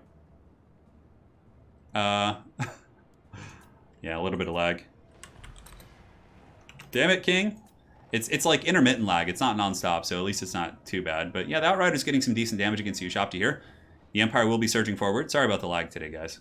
I'll tell King maybe to like try and reset his shit after this and see if that'll help. Yeah. So here comes the Empire moving forward with its Sigmar Sun and its Swordsmen. Should be able to do okay, but there are Tomb Guard. Tomb Guard are no slouches. And King does have a little bit of Vanguard pressure. The Skeleton Horsemen could come in, but honestly, there's no backline targets really aside from the Outriders, so... Yeah, Empire needs to get really aggressive, like start hitting the flanks hard. If it waits too long, the bow lines of King will win this game. Franz also needs to be descending. He needs to start getting busy as well. I'm not really sure where the Royal Altor Fear Fights are going, so... Yeah, I mean, Eagle's army, I think, has all of the tools it needs to win, but it looks like his execution is a little bit poor right now, as the Demogryph Knights are charging right in the front. Ouchies, man. Definitely want to get them around the side, like work up and through the seam, because like that's a really expensive unit to lose this early. In the back, what do we have? We have some Empire Knights battling some Nehekar Horsemen, and Franz is now coming in to get nice and dirty, and it looks like an Earthblood is going down as well on the Royal Altor Fear Fight, so might be able to save some damage off them. And Franz is now engaged. It looks like he's going to be attacking the Nehekar Horsemen, who are battling some of the Empire Knights, so perhaps a decent engagement for him. But Ark in the Black plus the Tomb Prince are going to be changing onto him, which is going to get very messy. And I don't know if the Outriders are shooting. It looks like they kind of are. Some of the Skeleton Spears are crumbling, and Franz, of course, is in a bit of a 2v1 fight here, but it looks like he should be able to get away. And the Royal Altor Fear Fights, where have they gone? I believe they've simply pulled back. And yeah, King is coming in pretty hot with some Skeleton Horsemen. I definitely think the Empire Knights here for the Golden Eagle will need to switch over and go after those Skeleton Horsemen. Nice Burning Head going right down the pipe as well. Going to be singeing those Tomb Guard. That was a pretty good Burning Head on his part, and it looks like he does dodge it himself. So that was a good play by the Golden Eagle. And now Franz is back in the Ushabti Greatbow line, and it looks like the Empire Knights on the far side have also engaged. Of course, there are King Nukesh's Scorpion Legion. King doing a very good job of defending his flanks. And a Burning Head still going strong. Skeleton Horsemen are engaging. Empire Knights are pulling back, and it looks like the Royal Altor Fear Fights are stuck in sustained combat with Skeleton Horsemen and Spears, which isn't necessarily a great situation for them. And Franz was able to put some hurt on the Ushabti Greatbows, but he's in a bit of a precarious situation as he is now being 2v1'd and focused by the Bone Giant as well as the Ushabti Greatbows. Still a close-ish game. I mean, Empire could pull this one back. Franz, as long as he's, still has a little bit of health, can carry for sure. But yeah, he's juking, he's taking those shots. Empire's winning some of their frontline engagements. Grifffights at least aren't getting hammered. If the Golden Eagle does have a regrowth, yeah, he doesn't, he just has Earthblood. Typically with Franz, you almost always want to bring regrowth. Bone Giant shooting downtown after the Empire Knights and is able to get some damage. And it looks like Franz is going to go back and try and stabilize against the Skeleton Horseman, hard to say. Now, has the Empire broken through the front line yet? Not quite. The Tomb Guard are crumbling, but they're still holding. Sigmar Suns and Swordsmen might be able to eventually get through, especially if Franz is helping. And this is actually really good for the Golden Eagle. A nice rally here in the fourth. Getting spears into the back line is definitely the big weakness of King's army. You know, he doesn't have a lot of stuff to really deal with, just like chaff infantry aside from his Tomb Guard. So Franz does charge through, but it looks like he's going to get attacked here by Ark in the Black and the Tomb Prince, but he pulls back once again. Empire Knights on the far side are winning, and it looks like these Skeleton Horsemen are getting broken down. So honestly, you know, the Golden Eagle, the Youngling, might be able to get back in this game. It's really going to come down to his Karl Franz play. If he can keep Karl from going down and just keep kind of grinding the Tomb Kings into these ugly infantry fights, he might have a good chance here. Yeah, unfortunately, though, the Royal Altor Fear Fights are just so beat up at this point. They were just stuck fighting Skeleton Spears for so long. The Boner Giant unleashing a giant shaft on one of the Demogryph Knights there, and it looks like the Outriders are shooting in once again. Definitely want to get those sights set on those Ushabti Greatbows if you can. Empire Spearmen are breaking through the Nehekar Horsemen, and another Spirit Leech going down on Franz once again. Now, how are the Sigmar Suns doing? Okay, in the back we do have the Outriders, and yeah, man, Golden Eagle needs to get these guys back in business. This is a lot of stopping power here. He needs to get those Outriders back shooting. And it looks like Franz is going in for the kill here. A very ballsy play going after Ark in the Black here. I suppose he does have the Griffites, which is good. They're shaken, but you know what? This could actually be pretty strong. Ushabti Summon is active. Franz, unfortunately, is rampaged by the Curse of Dejaf, so he's going to be attacking whatever's close by. And yeah, he might be able to get some decent attacks here, but not with all the Greatbows shooting into the back. He does get the Outriders back. The Golden Eagle is certainly playing a very good game. I think he's come the closest of all of the Younglings to take down King of the Dead since he is a new player. But, yeah, Franz here, just getting those giant shafts to the face. He's still shaken. I can't believe Franz is still fighting, and he might actually be able to kill something here. The Ushabti Summon was used by King. Franz is at -22. Golmraz is active, and it looks like he might actually take out that freaking Tomb Prince before he goes. It just goes to show. Franz just hits like an absolute truck. Yeah, crumbling on this guy. Spirit Leech on Franz. Franz is going to be down for the count. But the Empire's pushing in, and the Outriders are lending some good fire support. There's still a ton of Skeleton Spearmen. And I think that Tomb Prince probably should crumble off. It looks like he was very, very low. Yeah, it looks like he was very low. Yes, he has two mages. So he's using a Fire Mage. He has a Bright Wizard, and he does also have a Jade Wizard as well. So he's a little bit kind of mixed forces here. So the Bone Giant shooting into the Empire Knights as they do charge in. And somehow that Tomb Prince was able to stabilize. I have no idea how. All three Outriders are still here, and there are a fair amount of Spearmen. So if the Outriders can, finish off that Tomb Prince and then shoot the Ushabti Greatbows, maybe the Empire may have a sliver of a chance. Sigmar Suns are about to break through the front line as well. Tomb Guard. The Ushopti summon will be disappearing here relatively soon. Is he shooting that Tomb Prince? Oh man, he's going to lose that Jade Wizard too. Because he's going to run off the back of the map here. Although he might rally before the edge, we'll see. So a little bit of firepower going here. This Tomb Prince has 4 leadership, 327 HP, and that's going to be army losses. Now, as far as the younglings go, I would say that was the best performance we've seen today against King for the newer players. It was a good showcase. Just a couple misplays with his Demogryph Knights and his heavy cav, but aside from that, his army was good, especially on that map. Yeah. Hey, well played. Well played, Golden Eagle. It was a great performance from one of the younglings. The King of the Dead is a fearsome foe and certainly will not be dismantled so easily. All right. So, now if we take a look, next up on our list, we have Red Legion. Or Rosa Legion or something, I think. Let's see. Yeah. All right, Red Legion, you're up.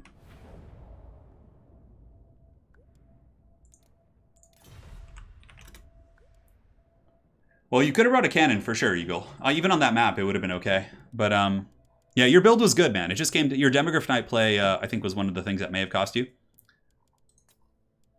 Yeah, you played really well, man. I'm proud of you, dude. Good stuff. Troll Country. We're gonna get a good old-fashioned rumble in the jungle here. Yeah, the Chosen of the Gods were quite nasty. Yeah, Golden Eagle played really well. Hold on, we need to get a new screen blocker. He's gonna go try and fix his internet real quick. Quit downloading all his dirty stuff. And hold on. I think we need to get like a new screen blocker. Or a funny one. It's funny, if you actually search Younglings, the first thing that comes up is the Star Wars Younglings. Hold on. Oh man, a Youngling screen blocker would be really good. Oh man. I'll see if I can find one for the next stream. Alright, so we're on Troll Country. King will pick his 3. Red Legion will counterpick. Maybe this will be worse or better, we'll find out. Golden, you played well, dude. Hold your head up high if you're watching. Won't somebody think of them? I don't know, hopefully. We'll find out. Oh god, King, your screen blocker is disturbing, dude. I'll have to dig it up. You focus on your game. King of the Dead with the lag switch strats. He lags on purpose to frustrate his opponents. So what are your 3 factions, King? Instead of screen sniping, how about you pick your factions there, bud? Master Arkin here. Oh my god. O'Doyle rules! Oh man, the Adam Sandler movie. Which one was that? That was Billy Madison, right? Yeah, that was a funny one. Tomb Kings, Lizardmen, and Vampire Coast. Red Legion, honestly? Yeah, I don't know. I'm not sure what he likes to play. I played against him on King of the Hill the other day. Against Red Legion. I can't remember quite what he did. Yeah, Wicked. It's kind of true, isn't it? King has really good micro, though, so he can get away with using the same armies. Hey, Chandler Stone, thank you. Even though it's not my birthday, I will accept those kind wishes. My birthday is July 12th.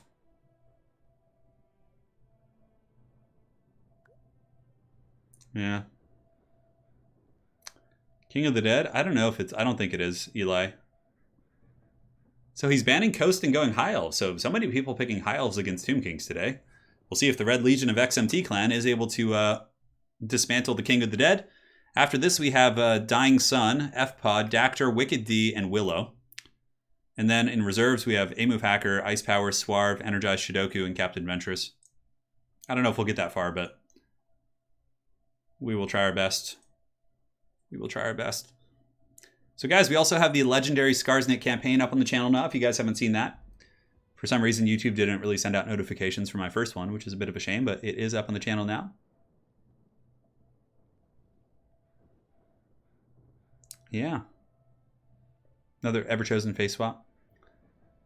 In the future, every day is July 12th. Android poetry. Yes, it is. It would appear so. King, I think he's Belgium. I think he's from Belgium. Yeah, I'm not sure. Pretty sure he is. Every time I talk to King, I ask him where he's from just to troll him, even though I already know. Like, where are you from again? Oh, he's going Lizardman. What? We got a Lizardman match here? So we got High Elves versus Lizards, which has certainly gotten much better for High Elves with some of the new tools we've seen. Isaac, I don't have one. I don't have one. Francesco here, rooting for his boy. Yeah. I don't think he is Italian, but perhaps the name has some inflections there. That is good. Yeah, I got some state troopers I'm working on. I could show you guys those. I think I'm going to finish painting my Death Guard army. I literally have 6 Plague Marines to finish. And then once they're finished, I'll start hitting my Empire army pretty hard. Because once I finish the 6 Plague Marines, I'll have like a fully painted Death Guard army with every single unit. So it won't be too much of an issue. Yeah, you know, in the new 9th edition of Warhammer 40k, it seems like a lot of the changes they're making are going to be very similar to Age of Sigmar. Like the whole phase system is getting changed. And Age of Sigmar isn't like bad in terms of gameplay. I actually think Age of Sigmar's gameplay is fun and fast-paced and quick, which is really nice and fluid. But the problem with Age of Sigmar is that the lore, in my opinion, just kind of blows. So, like, I need to kind of like the lore. Yeah. Yeah, that's just my 2 cents. What camera settings do I use? I'm not sure. I mean, I use cinematic smoothing. I have it turned up really high, so it makes it so when I pan around the screen, it looks really nice. Yeah.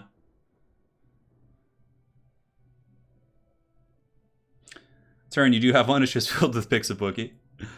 Do people make OnlyFans accounts for their dogs and cats? Is that like a thing that's happened? I mean, that's basically what Instagram is, right? Like all those influencer dogs who just like have people make profiles for their dogs and then just like advertise pet food and just make a ton of money. That actually is a thing. It's pretty crazy. My Plague Marines look pretty good, I think. I'm proud of the Plague Marines. Lady Turner and I painted them and they look really nice. Yeah.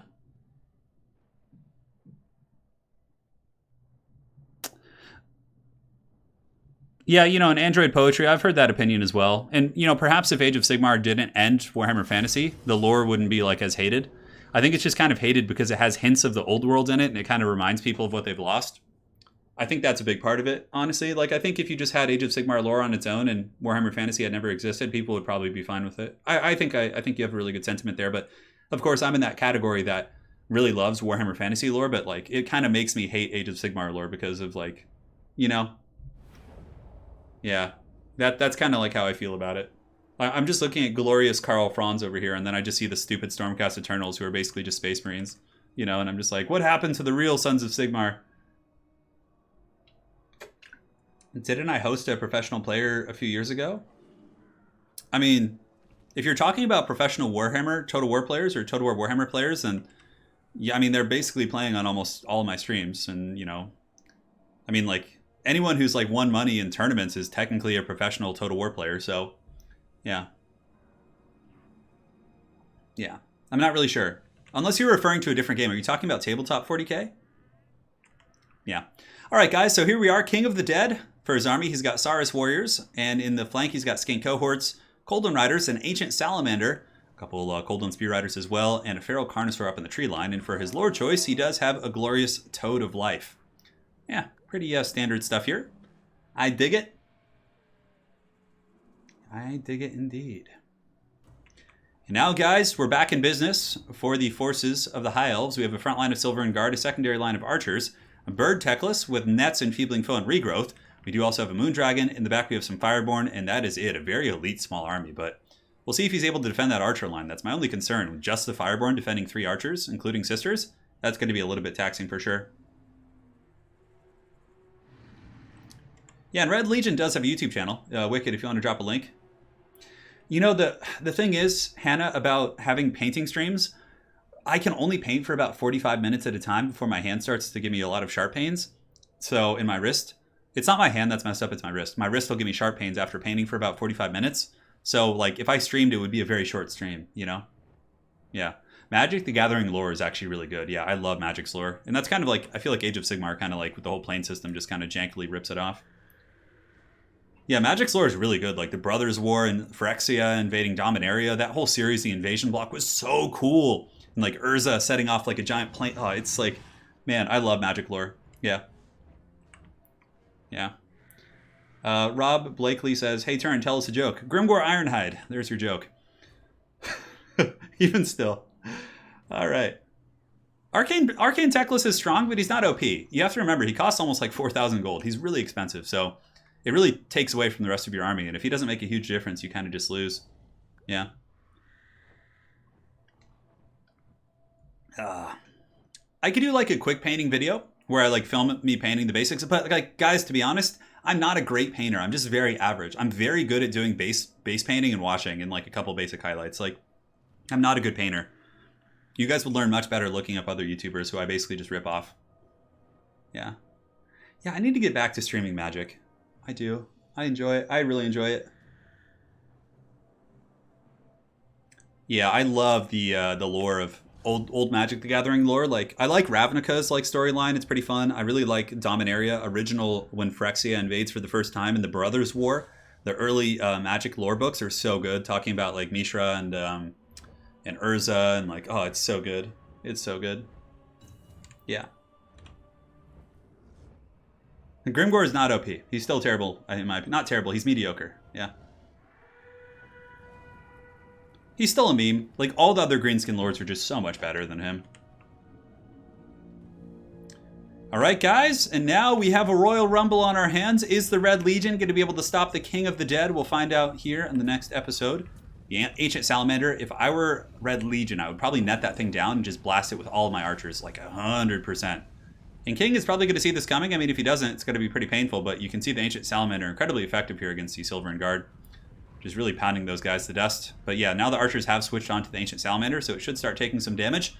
But King is going to be pulling that back, so hopefully Red Legion is paying attention and will be able to switch his archers onto other targets. Otherwise, his archers will overchase into the front line, and it will be sloppy and messy. And you can see the archers are moving up. This is what happens when you don't switch your targets with your archers. They just kind of keep chasing, and then, yeah, you get caught in a bit of a pickle. Silver and Guard will be able to hold Saurus pretty much all day, so that's going to be fine. And here we have an engagement. We have the Fireborn charging into the cohort of Sotek, which honestly isn't the best engagement for them. Cheap AP, refuse to die, they can keep their models alive, and now there's going to be a huge Lizardman countercharge, in which the Fireborn are going to be dragged into a rough situation.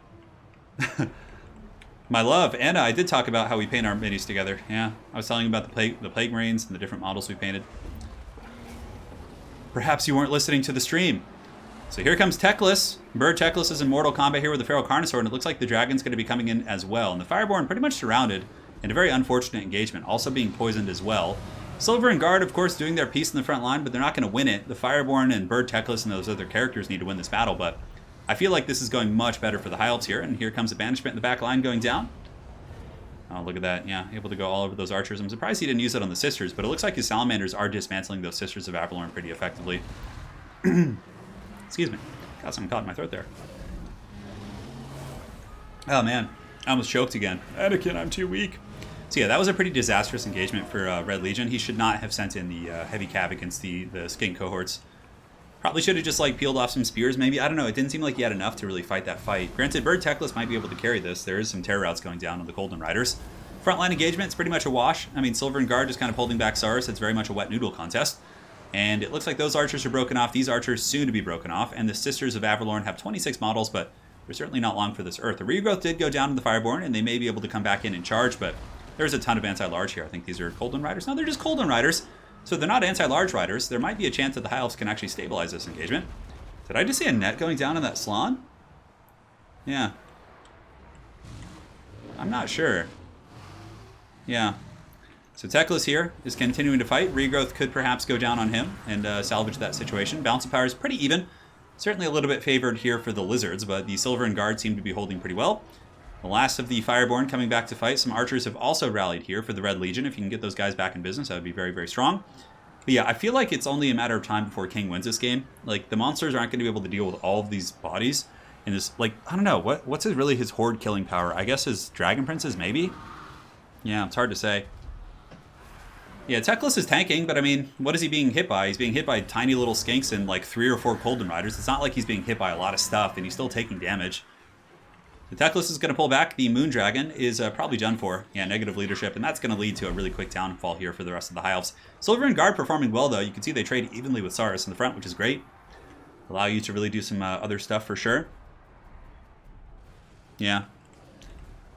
So here comes the Coldwind Riders rear charging into the back of the Silver and Guard, and Bird Teclis is back up in the sky.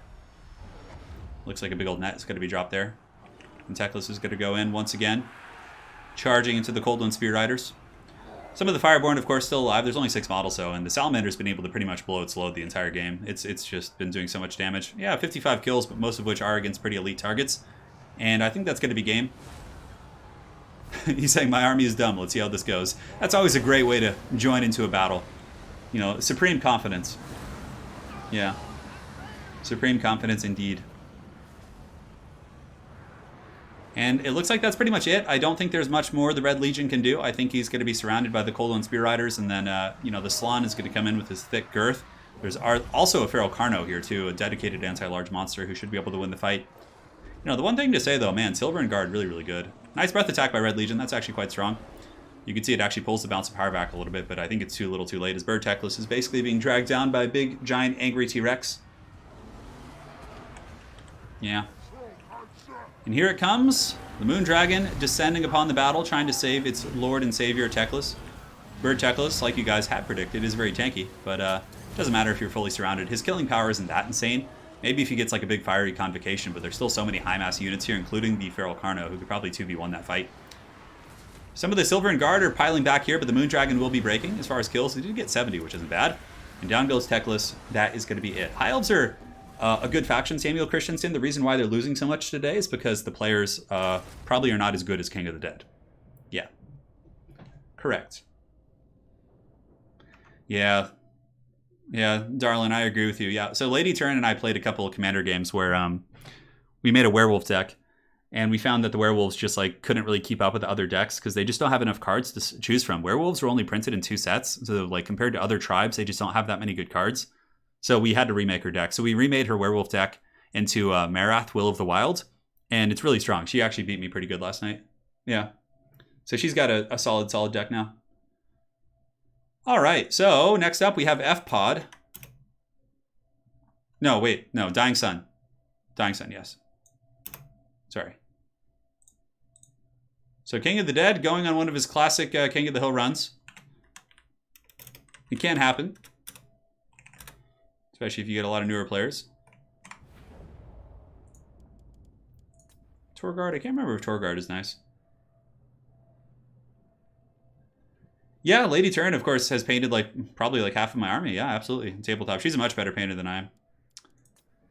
She's like much more detailed. I'm really good at rushing through base painting, you know, and like washing it and just getting a tabletop ready model. But when it comes to like detail, she's just so much better than me. Like with her highlights and like the little detail she puts on the model, the blending, she's good at blending models too. I can't do that kind of stuff really. Yeah.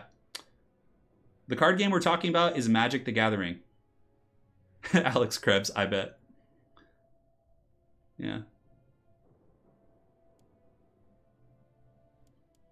What about... I mean, Teclis on the Phoenix is good, but it's not overpowered. Yeah, I don't think so. Asheraya, I hear you. I hear you. But King of the Hill's open to everyone, so... You know, it's the nature of the beast. And it's good. The newer players are getting a chance to play someone who's really solid and get some experience against, like, good opponents. So, it'll teach them quick. Absolutely. So the Dying Sun is up next. Okay.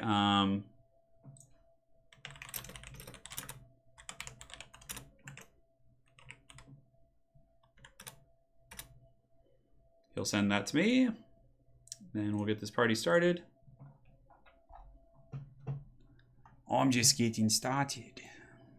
All right, perfect.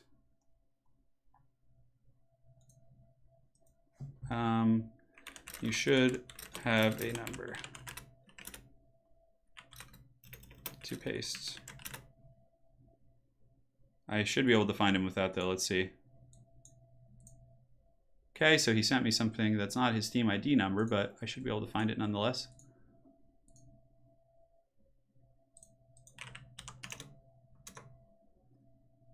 Perfect. Thank you, bud. I got it. Let's get you all added up here. You know, Pone and I could actually, in Lady Turin, us three could play a commander game. Like with our webcams, we could probably figure that out. All right, so Dying Sun, I've sent you a friend invite.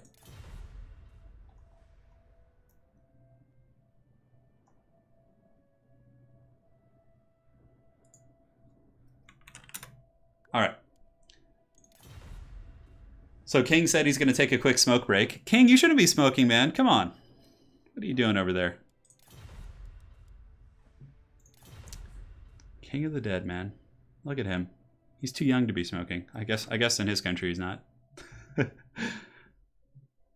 Yeah.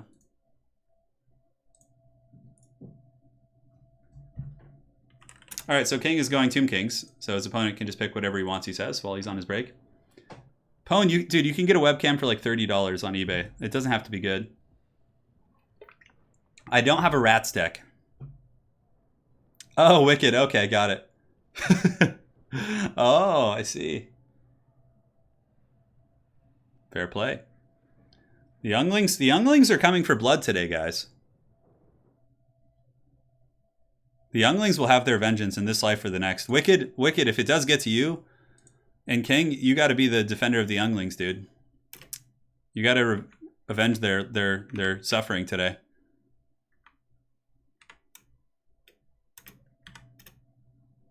Yeah.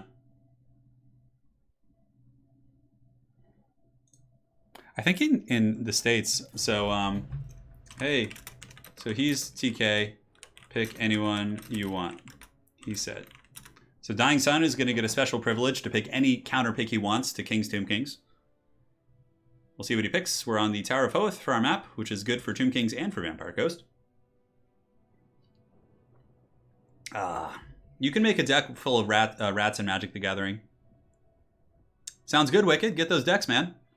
We'll get our webcams together and you, Lady Turin, and I can play. Yeah, you can make a rat deck in Magic, yeah. King of the Dead smokes. Talk about a wasted childhood. All right, cool. So, yeah, players get their armies together. We'll get this party started.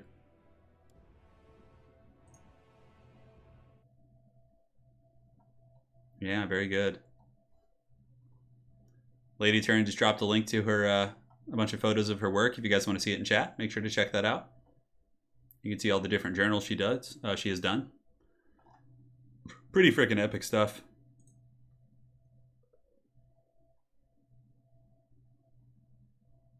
Hey, Pone, glad to hear that, man.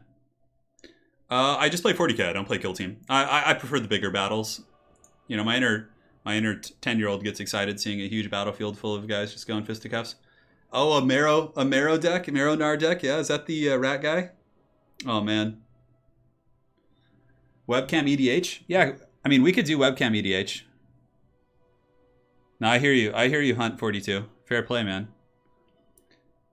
I've never smoked in my life, like anything, because when I was in 7th and 8th grade, which means when I was like 11 and 12 years old, I played Pop Warner football. So I played football very young. And our football coaches used to like pound in our heads every day. They're like, they were literally like I'm pretty sure 2 of my coaches were like former Marine Corps, like, or military drill instructor dudes. And they were like, we would be running in like 105-degree heat and they would be yelling at us like, if you guys smoke, you're going to be weaker. You're going to be weaker than your opponents and they're going to beat you. And do you want to lose? So like ever since I was a kid, like in this athletic background, I always in the back of my mind, like have that drilled into my head. Like if you smoke, you're going to be slower. You're going to be weaker than your opponents. You know, I don't know. It's just this weird thing. And I have a ton of friends who smoke and I don't care. That's just my mindset. Yeah. Like Pop Warner and like football in America, it was pretty serious in the early 2000s. Like they would run you in like hot weather and like, man, it was brutal stuff. Reanimator Drakaseth, yeah, that's pretty good, Michael Ortega.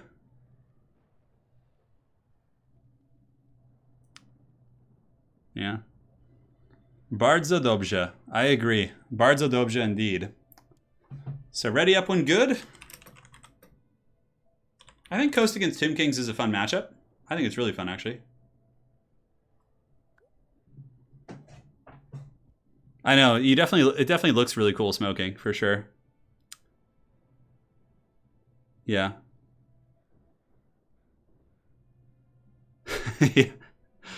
Yeah. I didn't. Optimus Pine says, "Oh, the irony turned in smoke, but ended up with a smoking hot wife." Yeah.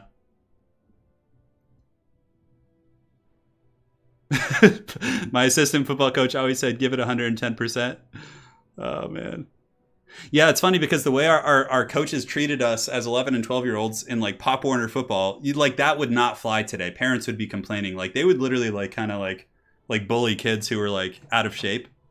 Like I remember there was a kid on my football team in 8th grade who was, his name was, I can't remember his name. I think it was Rocky or something. And he was like really overweight and slow. And like he would always be the last one. And the coaches would be just like grilling him like, come on, like, you know, like just being like mean and like, what are you doing? Why are you so slow? Why are you so much slower than everyone? And like, just like, man, I know. Yeah, it's pretty wild. So Dying Sun says, hey, King, your reign will end now, heretic, even though he's playing Vampire Coast. Fair play. Bold words from an undead vampire. Yes. Yeah, darkness visible for sure. I don't have anything against it. I mean, if people want to smoke, that's all good. I'm just saying that was my experience growing up. And it still like sticks with me to this day.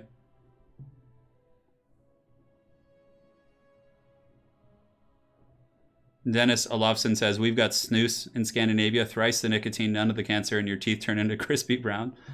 Oh, man. Yeah, Kevin Robinson. Yeah, I had that happen too. Yeah, they would like hit your helmets and stuff. Yeah.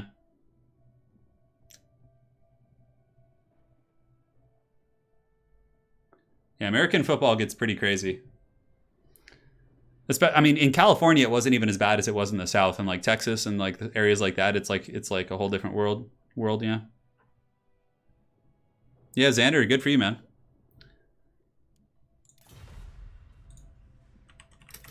King, you better get back here, dude. I swear, if you disappear, you're gonna be demoted. Yeah.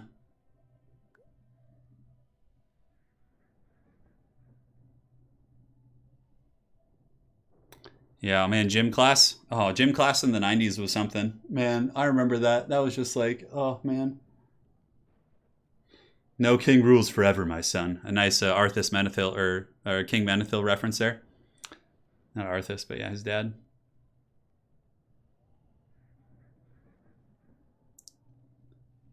All right, King is back. I'm sure he's invigorated and ready to go. Where he is, I think it's, what time is it? It must be almost midnight for him. I did play Blood Bowl as a child, yes, correct. I played football for 7 years.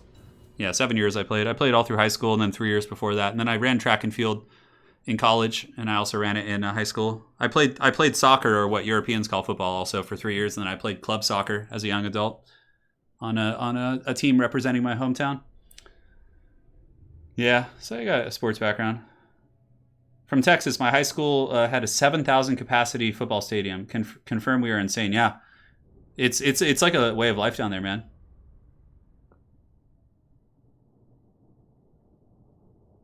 Yeah.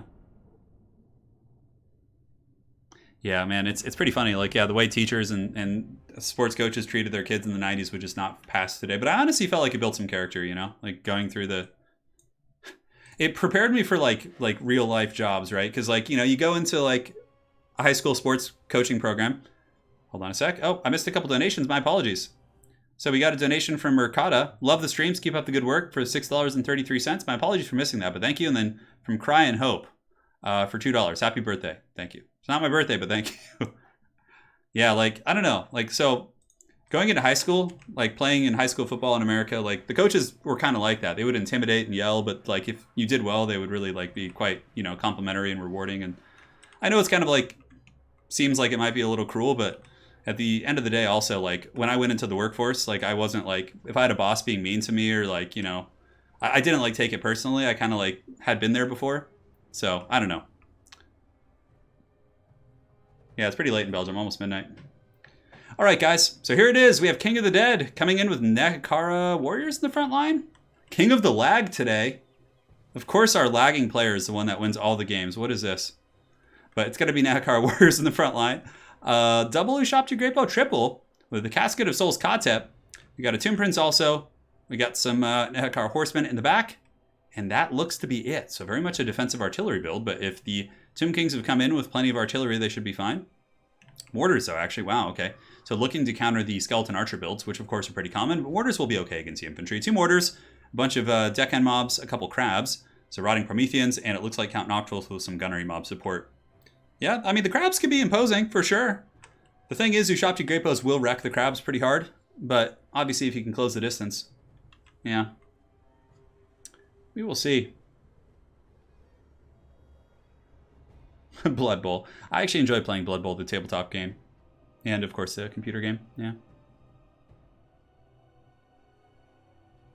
King does tactical lag, so he has a bit of time to stream snipe. Yeah, every time he lags, he's probably minimizing and looking at what his opponent's doing on the screen.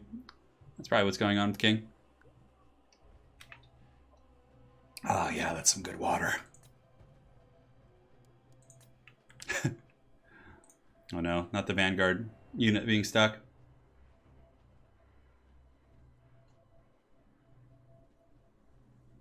As someone who's from Belgium, can confirm internet is crappy across the board, yeah.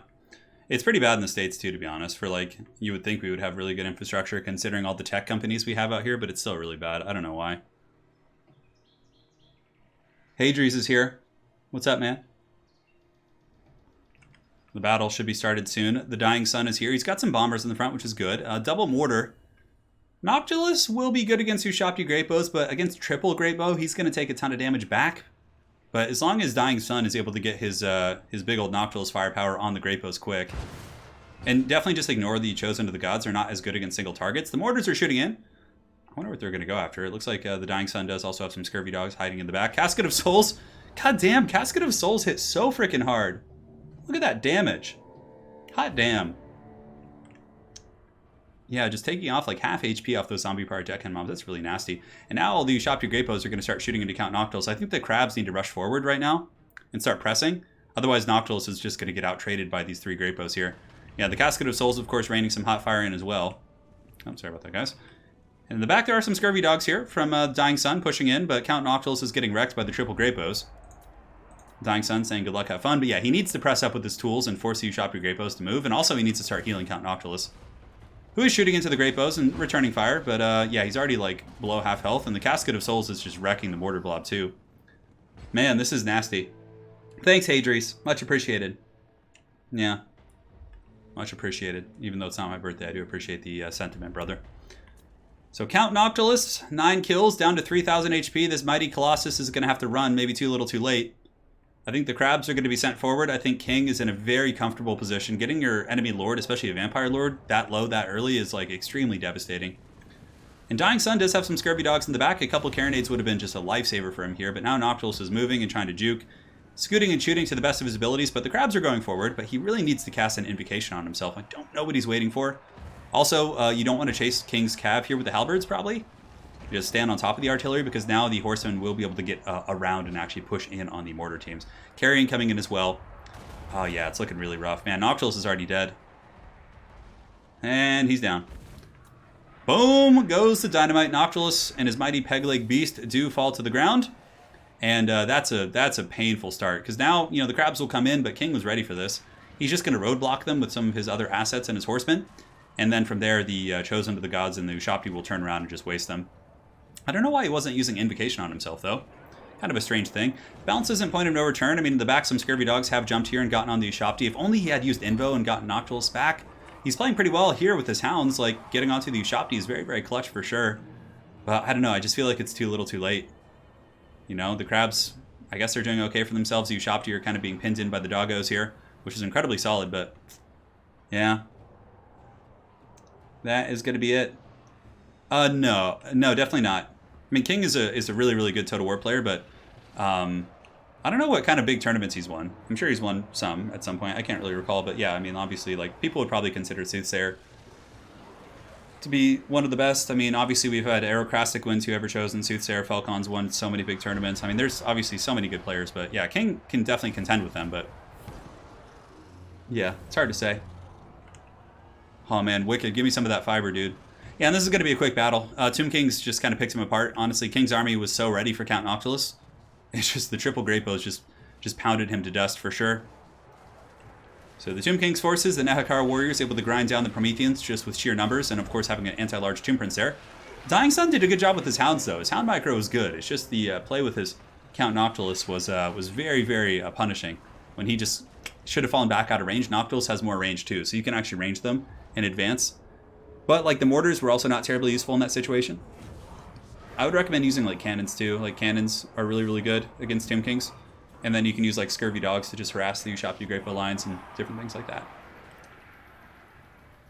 I mean, it's going to be pretty hard for anyone to beat King's record. Yeah. I mean, some people will have a chance to beat it today, but they'll need to win as many games as he's won, which is a lot. So King's smoking break has invigorated him. Yeah. King of the Dead, the Tyrant, continues his reign of terror here on this King of the Hill. Yes, and there you have it. Yeah, Noctilus needed to pull back, get some healing. I really did like the Scurvy Dog play, and honestly, the build from Dying Sun wasn't bad. It just, Nocti needed to get back, not take that kind of damage for free. All right, cool. So next up, we have Dactyr, and then Wicked D, and then Willow. So Dactyr, let's go ahead and tag him. I wonder if King knew he would be playing this game in any games.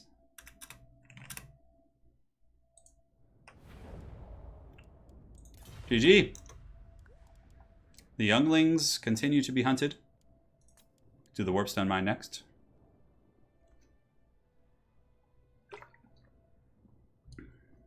Oh, man. Sarmatian says, Sarmatian himself says, Sarmatian is the best. His refusal to win tournaments is a form of protest against, against something or other. All right. Gandalf, are you guys calling him Gandalf now?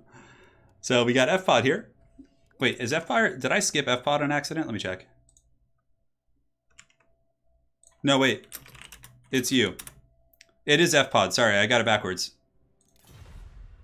F-Pod, you're actually up. I'm just reading my list wrong. My apologies, brother.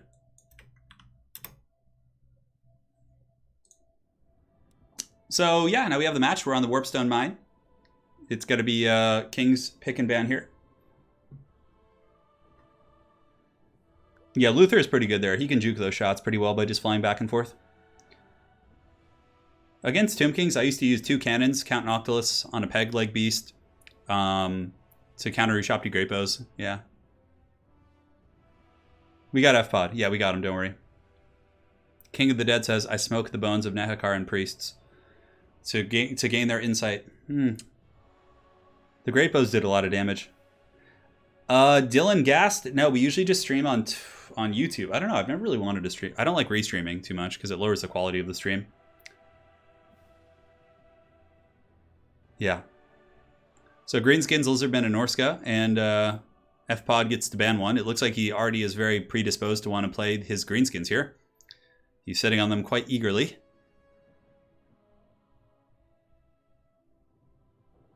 See the Warpstone Mine. Yeah, you guys are seeing a lot of Tomb Kings today because of King, so. All right, so we have F-Pod, then Dactyr, Wicked D, and Willow will close out today's stream. Then, of course, on reserves, we have A-Move, Ice Power, and Swarve. So, but yeah. If King just beats all the people on the main list, the stream just ends when it gets over. Would you guys prefer the scores to be in the top left? Does it obstruct the minimap for you guys here? Let me know. Yeah, I see somebody in chat saying that.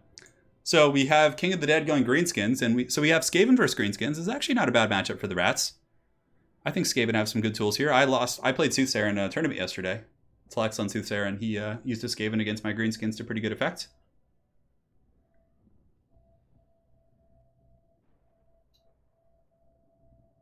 Yeah. Making a joint out of old Nehakar and Papyrus scrolls. Oh man, chat's getting out of control. We'll be having King of the Hills all week. Probably, I'll probably have 2 more during the week, and then an ECL and a bunch of other things going on. So left, okay, yeah. It seems like a lot of people are saying left. I know the minimap isn't like super important, but we can play with it here. So. I mean, we'll block chat, but I mean that doesn't really matter. So hold on. Let me know if this is better, guys. Try it out. All right. So we got greenskins versus rats. We got some Skaven. I never played EverQuest. I played Ultima Online, yeah. As far as like early MMOs go, that was my jam. Ultima Online, baby. That was like the best game ever made. I love that game. It's so good. If you guys have ever played UO, man. All I want is quad bloats. I don't think we're going to get quad bloats. I don't think so. The autogen king of the hill. I can move the chat down, but honestly, it doesn't matter too much. I'll just leave it there. Because I'm the only one who needs to see their chat. Make it smaller. Okay, let me play around with this. Let's try shrinking it down a little bit. Sure, we can do this.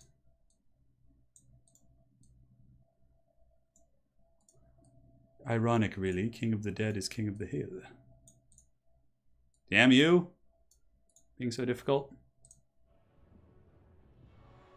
Kevin Robinson, you played it too? Yeah, Ultima Online was so good.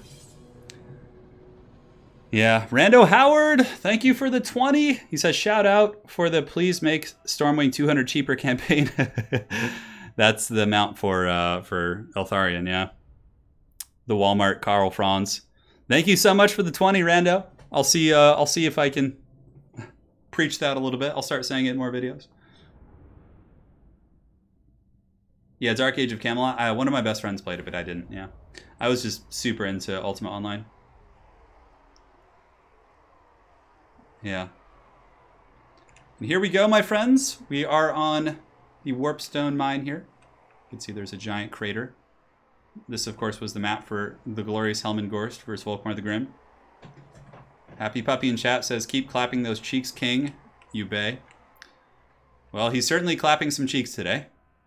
Let's go ahead and take a look at the armies. Will the King continue his reign, or will the mighty Skaven, led by F-Pod and Ikit Claw, continue their reign of terror? And honestly, I like this build. He's got a Plague Priest Mortis Engine. He's got a Doom Wheel to cause some terror routes. Got some Rat Ogres to fight trolls. Skaven Slave Slingers for a little bit of poke. Eshin Triads here in the back. In front line is going to be, I believe, just Clan Rats into the sunset. So it's a nice little army. Yeah, he's got 2 Doom players as well. Interesting choice. I wouldn't expect the Doom players. I may do a King of the Hill on Monday or Tuesday. I'm not sure. Wicked, yeah. Wicked. I would have expected you to play UO. Yeah, for some reason, I just would have guessed that you played that. Man, yeah, the Karma system was so good in UO. Dude, I played vanilla UO, like, right when it came out. I was so young, though. I was terrible. But eventually I became a Grandmaster Animal Tamer, Grandmaster Lancer, Tactics, Magic Resist. God, what other things did I do? Blacksmithing. I think my first character didn't do magic, but eventually you learn that, like, yeah, first aid. It was so long ago, man. I just remember wanting to tame dragons. So for King's army, he's got Savage Orcs in the front line. He's got Grom the Paunch. He's got an Orc Shaman and Bob, so the Black Orc Big Boss for immune to psychology. He's got 2 Snotling Pump Wagons with the Flappas. Oh, baby. Yeah, this is it. Talk dirty. He's got some Flappas. This is going to be good. Yeah, Ultima Online and dial-up. I remember I had it when DSL came out, too. DSL, like faster internet, and it didn't lag anymore. I was like, yes. And a couple Squig Hoppers, of course, to chase down some rats. Honestly, I think that the Skaven army definitely has some good answers for this Greenskin army, but of course, Micro is going to be a big factor as well. Feel like have fun. I think F-Pod has certainly got a good build. King's build, not bad either. We will see. It's going to struggle to deal with the Doom Wheel and the Plague Furnace, so that's my only concern. So we'll see. Yeah, I played a couple years ago, right before I started my YouTube channel in 2016. I was playing on a free Ultima Online server. Yeah. I made a thief character. It was so much fun to just run around and pickpocket. Yeah, there's some really good ones. Anyways, here we do have the Flappas coming in. Oh my god, look at them go after the Gutter Runners, just all haggard. Look at them flap into them. That's so funny.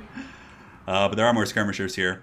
So F-Pod is going to be engaging. It looks like Bob, the Black Orc Big Boss, trying to get on the Doom Wheel.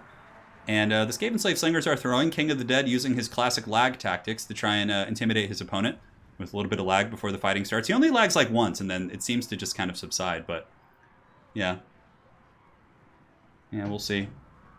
King is still going, Mole Spaghetti. He is. He's on a tear today. So the Snotling Pump Wagon Flappas are going down, looks like. -1 leadership. They've died very, very quickly, and those are expensive, so it's kind of a crappy loss for King to suffer. His Greenskins in the front line have engaged against the Clan Rats, and now the Plague Furnace is coming in, which is going to be a great answer against all this stuff. And it looks like maybe a Scorch effect's going down, or a Warp Lightning. Yeah, it looks like Ikit Claw does indeed have some Warp Lightnings, which he casted right there. So the Skaven have bunker busted the Snotling Pump Wagons, and now the Rat Ogres in the back are just kind of screening out the Night Goblin Hoppers. And the Greenskin Daka line is getting some shots, but also the Skaven have gotten the Doom players into the back and are starting to engage on the Goblin Archers, so may be able to shut them down. Now, honestly, FPod's in pretty good shape. He's not taking too much damage. I'm a little bit concerned that Grom the Paunch and the Black Orc Big Boss aren't going to be super efficient against Ikit. Ikit, of course, is very, very tanky. He has 110 armor. Yeah, he's going to be a lot to bring down for sure. So Grom the Paunch has pretty bad AP values, but Grom the Paunch plus the Black Orc Big Boss could actually win this fight. So FPod, I think, is in a very commanding position, as a matter of fact. Maybe on course here to dethrone the king, unless he makes a big mistake with Ikit Claw and just lets him get crumped. Honestly, with Ikit, oh, nice Warp Lightning there by FPod, and a Scorch coming down. FPod just going ham on the King of the Hill here, doing some great damage to this Greenskin center mass, and the Flappas don't seem to be doing a whole lot. The Doom players are just kind of outclassing them here, and the Skaven Skirmishers are still more or less intact, and as long as Ikit doesn't die to these two characters, I think FPod is on his way to victory here. The Wa is active, and the Greenskins getting a second win back here as the Flappas have fallen back here. And King may be able to salvage this position. Yeah, this is a good play by King. I mean, getting both these Doom players off is going to be incredibly strong. More Clan Rat summons have been used by the Disciples of the Horned Rats to try and muck up this huge Greenskin blob here. And it seems that Grom the Paunch is actually taking a little bit of damage here from the Rat Ogres. Ikit Claw is still riding about, just kind of pulling back where he can, but the Squig Hoppers are on the hunt, and they're after him. Clan Rats could potentially save him, and also the Slingers here, the Gutter Runners with Poison, shall be quite effective, but he's fully surrounded. Ikit Claw actually taking a ton of damage. Definitely doesn't want to stay there too long, but the Night Goblin Squig Hoppers are very squishy, so if they stay there, Clan Rats and the Slingers will be able to bring them down eventually. Now, as far as the balance of power goes, it's pretty even. I would say slightly favoring the Skaven here.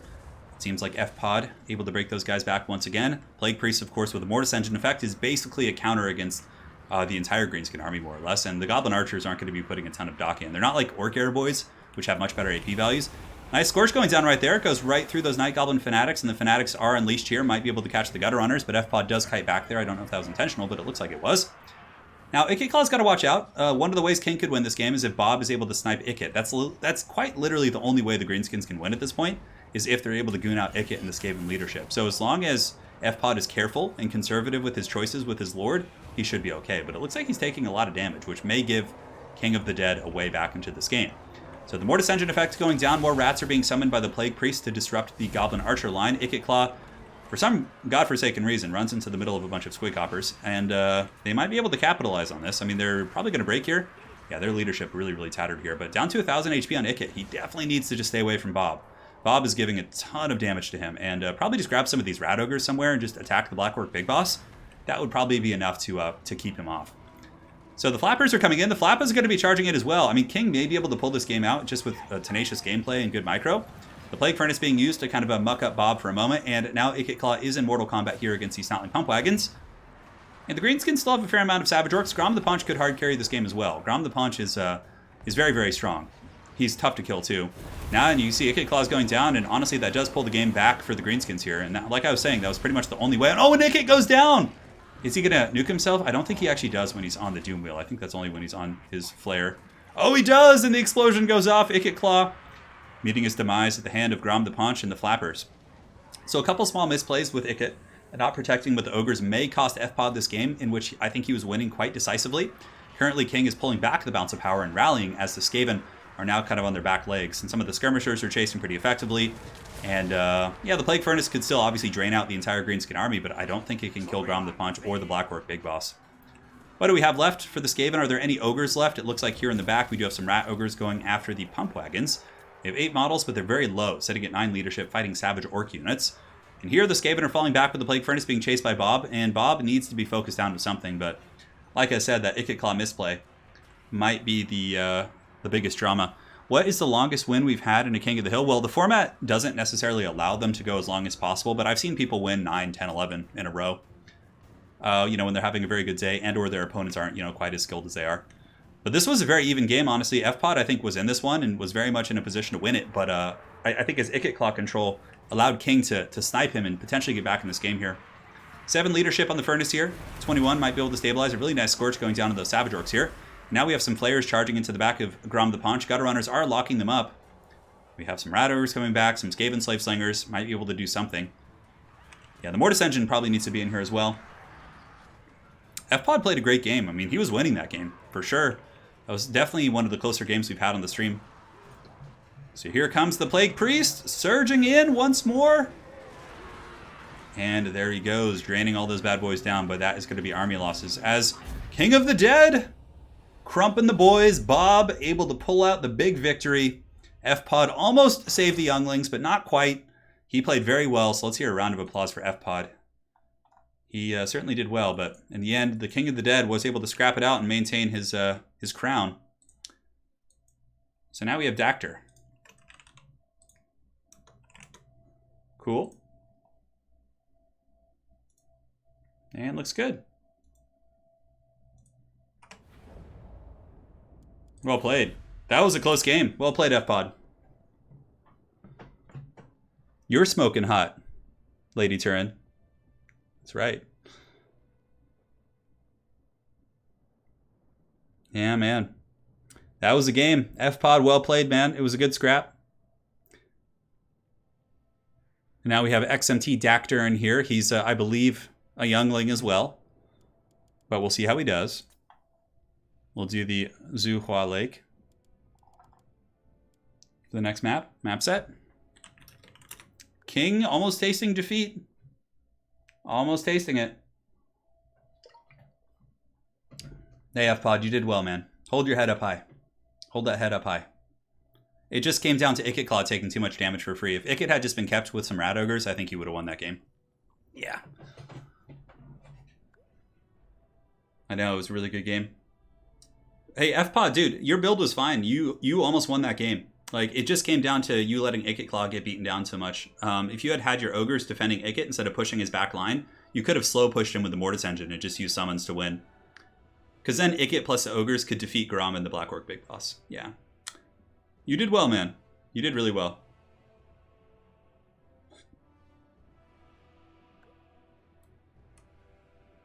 Alright, so we got Dactyr versus King of the Dead. Bretonia. So we got Bretonia versus... Oh, Vampire Coast. This is actually one that the Bretonians can win. Yeah, you just got to bring the proper build, of course. In which situations are Eshin Triads good? Honestly, I would... Pepe, I would probably only use the Eshin Triads in multiplayer if you're using the ROR ones that make you the clones. They're not like the best unit, but I like to bring like one against Vampire Coast sometimes to like clean up Morgul's. Yeah. We need Obi-Wan. Well, Obi-Wan, maybe it could be Dactyr, it could be Wicked D. And of course, we have some really good tournament players in the reserve list, but it won't get there if either Wicked, Willow, or Dactyr doesn't defeat King. So. Oh. Dactyr says, probably dumb to pick Bretonia into 3 counters, but hey, they're fun. Bretonia actually is okay against the Vampire Coast, I feel. We changed the score display so it would not block the minimap. What's the cap on Vanguard deployment? I don't think there is a cap. You can do mass Vanguard, yeah, as long as you follow the other army limits. Yeah, Ikit is really good, FPod. He's really good. I love the Ikit choice. He's very tough to snipe. I pretty much lost one of my tournament games yesterday, my series, because I brought Ikit and he just... Not Ikit, I brought Skrulk and he just got sniped so easily. Yeah, Peasant Archers do get wrecked, for sure. But for Bretonia, I mean, I don't know. What do I do in this matchup? Knights of the Realm are pretty damn good. Knights Errant are also quite solid. Spamming like 1,000,000 Peasant Archers. Battle Pilgrims are really good too because they eventually win the frontline fight and they're immune to Psych while their Frenzy's active. Gotrek's really good. Fey Enchantress is solid. You got choices. Yeah. The Cult of Kevin. Haven't seen Kevin in a while. Or maybe Kevin's been here and we just kind of missed him. Who knows? The man, the myth, the legend. And again, guys, welcome to the stream. It's a pleasure to have you all here. We're having a good old jolly time. Looks like the bitrate's holding up. Life is good. Can't complain. This is good, you know. A lot of people are getting a chance to play against a very solid player and, recognize their mistakes. Mists of the Lady is very, very good. You can go Fey Enchantress, Gotrek, and then like a Paladin is really strong. I think is a good choice. Yeah, we'll see. Chosen one. I know, everybody's so used to seeing it in the top right. Now that it's in the top left, it's tripping people out. But it won't block the mini-map, so you guys will be able to see that now. We'll get a consensus on it. We'll get a consensus on it. Yeah, Peasant Bowmen are really good. Definitely want to bring a bunch. If it's a smaller map, too. I can't remember if this is a good map. I hope it is. I hope it's not a map where somebody starts on a hill. It looks like it may have frozen.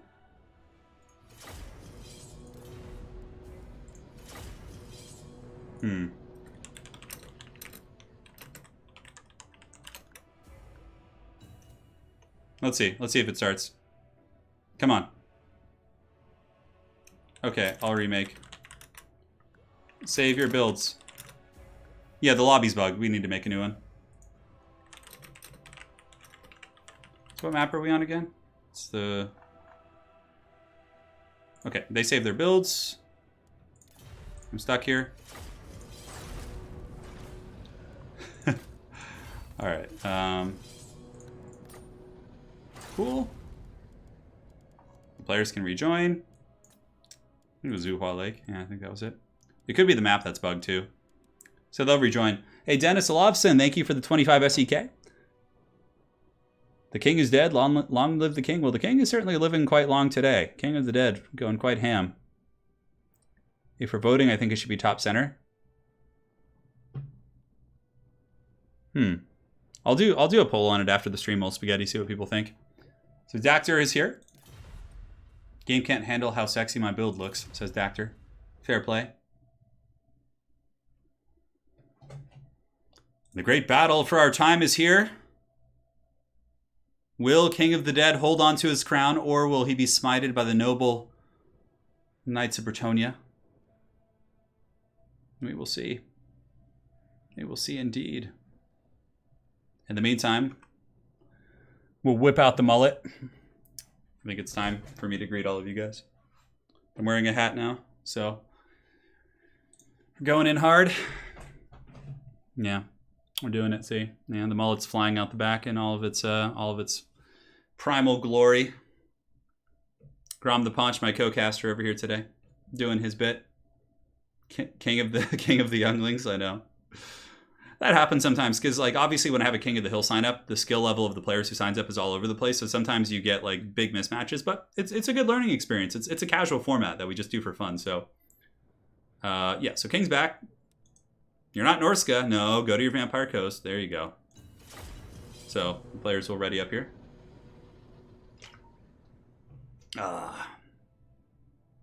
Yeah. Your mullet looks nice. Yeah, it's getting there, man. It's getting there. Look at King. He's probably screen sniping right now, changing his army. How dare he? The skater legend from the 80s. No, this is not. It's not my birthday hat. Yeah, one of those square trucker hats. I hate those hats. Yeah, I never like those. I prefer like old school baseball caps. Yeah. The mullet and the paunch. I know the mullet and the paunch DLC. If Eltharion had a mullet, Paunch would have no chance. I actually think Karl Franz would look really cool with a mullet. I was just showing people, for anyone joining, the Deathclaw model for Franz. It's on my list of things to paint, but it's all built up, so at least I can play with it here. It's so freaking cool. Deathclaw is just such a beast. Look at that thing. I wish and hope someday my hands will be fixed so I can just paint for hours.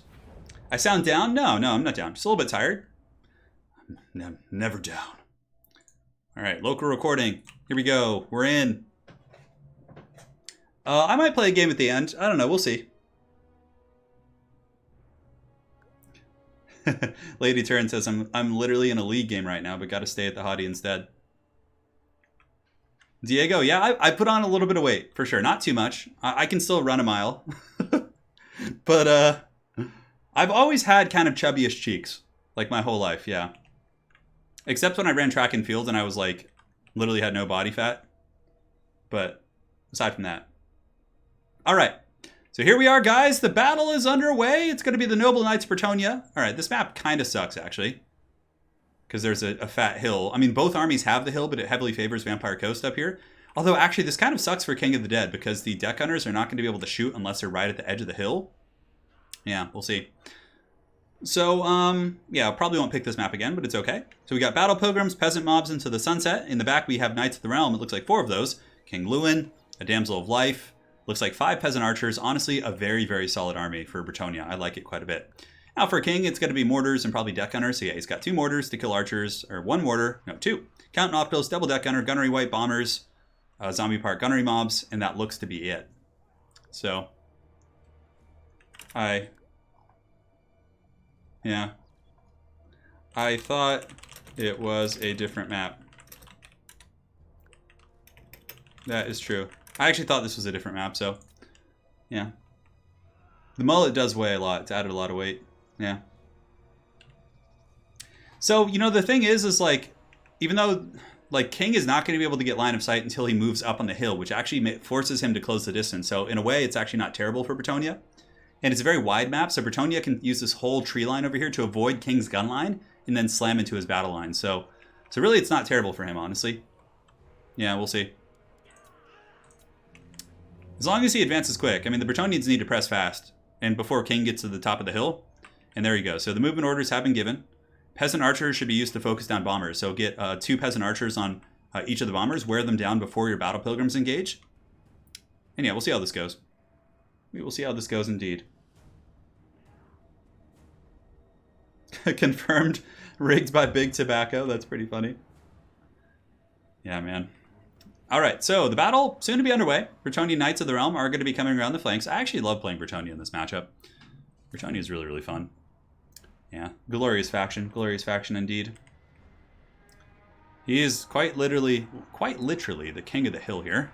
Mortars are now shooting at the Peasant Archers. No surprise there. Peasant Archers will definitely not like that, but very inaccurate shots coming in from those mortar teams. And very fortunate here for the Bretonnians, who actually can sit and just shoot their Peasant Archers all day, but they need to kill those bombers. I mean, the Peasant Mobs could be sent in, and the Peasant Mobs could, of course... you know what? Honestly, getting the Archers to start shooting the Deck Gunners here might not be bad. Because the Deck Gunners die, like, instantly to any focus fire.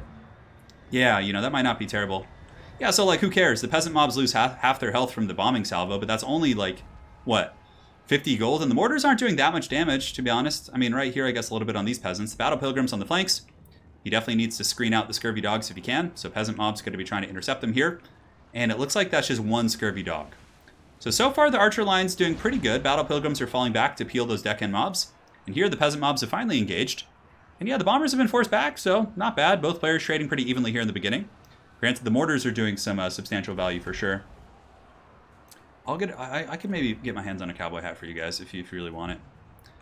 Yeah, the zombie summons, of course, will force back the Peasant Archers. King Lewin definitely needs to be getting aggressive here. There's not really too much to punish him if he has the Lion's Shield active, so just use it, go in, do a little bit of damage, and pull back. And also, we got 2 Bretonnian Knights here, and a couple coming up the flank here. So Knights Errant, and it looks like King actually did slip up and lose some Scurvy Dogs outright. That's really, really big for Bretonnia, actually. And the only thing that's taken damage in the front for the Bretonnians really is the Peasant Mobs, but nobody really cares. I mean, that's fine. That's their job. So we do have some Scurvy Dogs getting into the back line. Wraithstorm going down. King Lewin, of course, helping to finish off those zombie summons, but probably should be a little bit more active elsewhere. And the Peasant Archers are starting to take some work, but they'll come back. They're a tenacious bunch.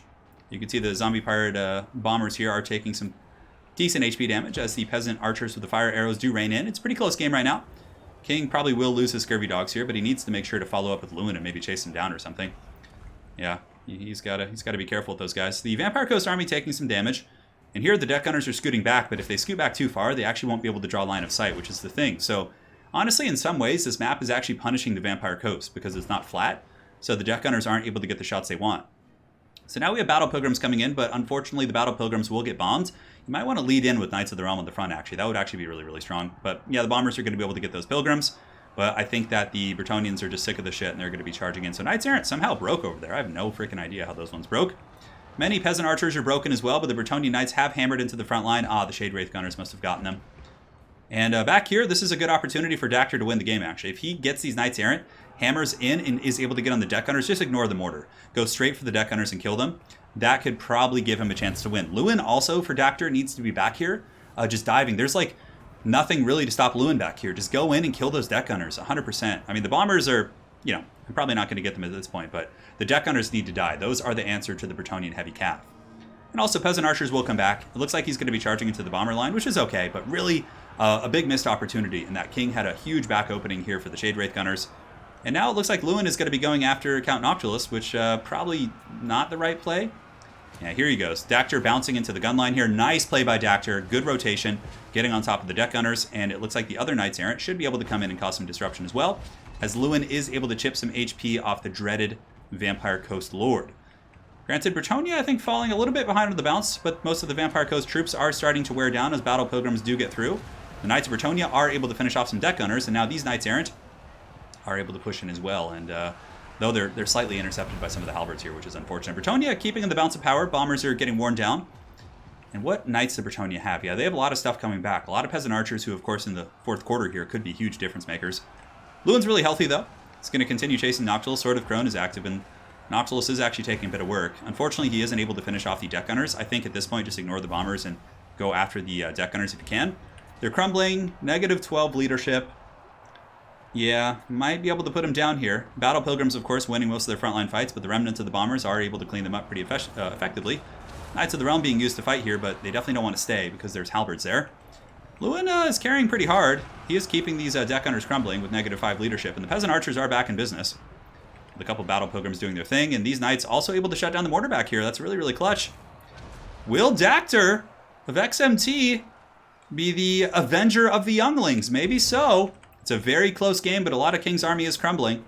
His mortar here pretty much 100% shut down by some of those brave Bretonnian Knights, and yeah, the deck gunners are a big problem, though. They need to be shut down. And yeah, he's got Knights of the Realm to come in that are quite healthy.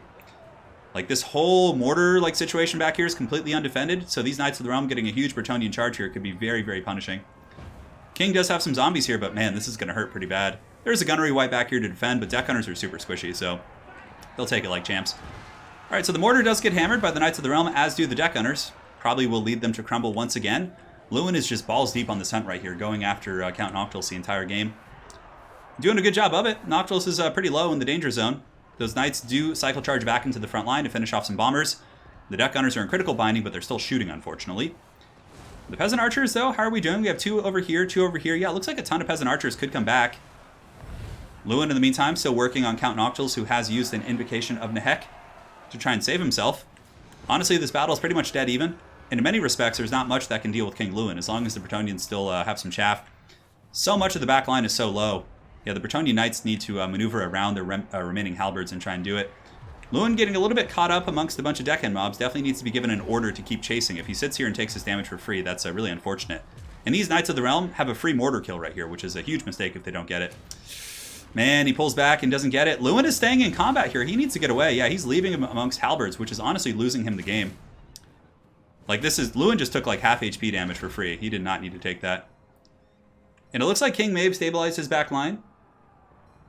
It may have. We have the Shade Wraith Gunners and the Deck Gunners and the Mortars and the Gunnery Wipe back online. We have some Peasant Archers moving their way back in as well. I don't know if it's going to be enough. Lewin needs to just go finish off these like squishy Deck Gunners, man. Go do it! Like, it's not that important to kill these bombers here. Lewin needs to be going after high priority targets. So Dactyr does have some Knights of the Realm in the back that could perhaps get back in. He's got some right here. I think that's pretty much it, though. Yeah, he's got those 2, which of course could be huge difference makers if they can get back there. A Gunnery Mob Summon. Lewin, of course, has a lot of healing, the Blessings of the Lady, so he could still heal, but he's taking these cannon shots for free. He needs to be, like, up in the sky, juking. I don't know if going after these bombers is a very, very important play. Like, really quite insignificant at this point. So, the Vampire Coast is pulling ahead, but here, another good flank coming in from the Knights of the Realm. Going to be able to get into the back line of King. And might be able to kill that mortar team. I don't know. It's hard with the halberds nearby. They are, of course, going to start crumbling, but King will be able to turn around his Shade Wraith Gunners. And now the Knights of the Realm going to be charging back here, going after the other mortar team, I would imagine. Lewin is back in business. Peasant Archers are shooting once again, and Battle Pilgrims have advanced towards the front line. I mean, King really has a couple halberd units left. Yeah, this mortar should be 100% dead now, which is a nice grab. And where will they go after that? Yeah, can't really get onto these Deck Gunners too easily. I really think that Dactyr played well this game, and I think he had the opportunity to win, but there was just a couple misplays that cost him. Like, Lewin definitely does not need to be here. Like, Lewin could be killing the Gunnery Wipe or finishing off these Deck Gunners. Man, they could have been finished so long ago. So long ago. And I think that's... I don't know if Lewin can carry this. He's going after the dude now. Does he have the Lion Shield active? If he has that, maybe he's going to be okay. Lion Shield would give him 44% missile and magic resist, which will help a lot against these Deck Gunners. But we'll see. Sorry about the lag, guys. King is having some internet problems today, so... Lion Shield is active. That's good. It's going to make him very, very tanky. Definitely want to go finish off those deck gunners if you can. Aside of that, Bretonnia has a couple Battle Pilgrims and some Archers back online. All their cab pretty much dismantled. I think this battle is going to go to the Dreadlord, King of the Dead. Will he be dismantled? So far today, he's been in good shape. I have to say, Dactyr played really well, though. Bretonnia is a hard faction to play, and he almost won this game. He really looked like he was going to win it at a couple points. Yeah, the Vampire Coast has so many halberds left. Lewin is not going to be able to carry this with his Damsel. I mean, I guess we have some Peasant Archers online, but they're very, very low on ammo. Yeah, if one of them's empty, the other one has a little bit left. They're wavering, too.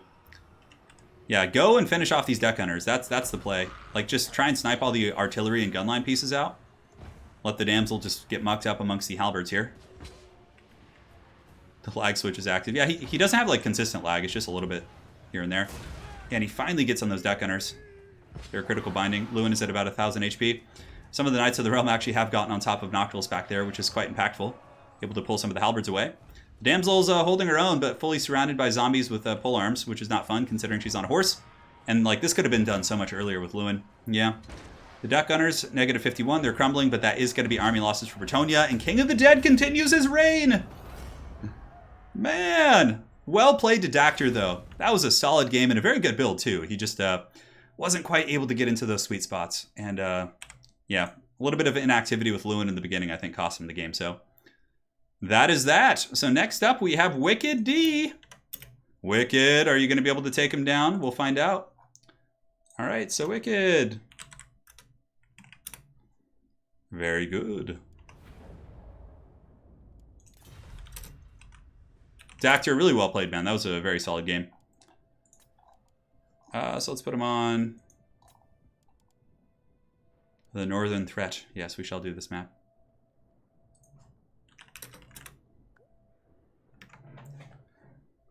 You know, Valnir, yes, the hill was tough for the Bretonnians, but it was also an advantage because the deck gunners for the Tomb Kings couldn't really shoot at anything on the low ground because they don't have the line of sight.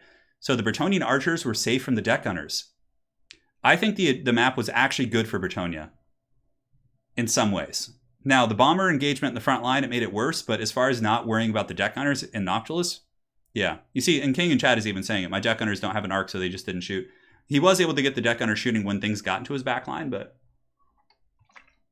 yeah. Bretonnia is such a cool faction.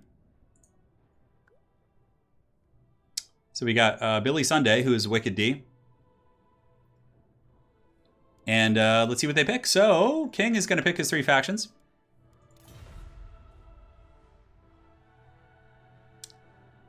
Yeah, going up the hill definitely sucks a little bit. Battle Pilgrims are a stalwart folk, though. Dactyr played a good game. It was a really solid performance. So, King factions. Did he pick his 3? Let's see. Okay, Tomb Kings, Norsca, and Vampire Coast.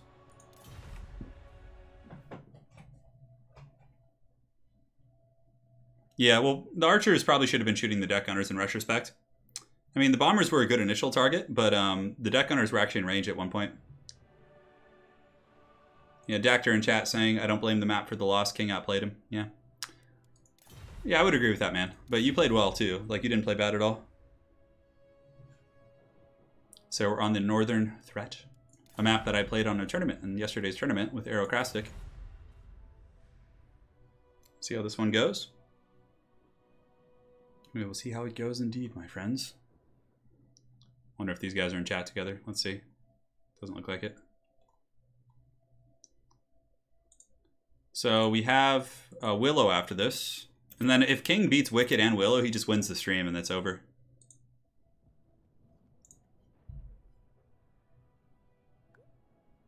And that will be all she wrote. So he's banning Coast and picking Greenskins. Okay, so Greenskins against Tomb Kings. Interesting. We'll see how this one goes.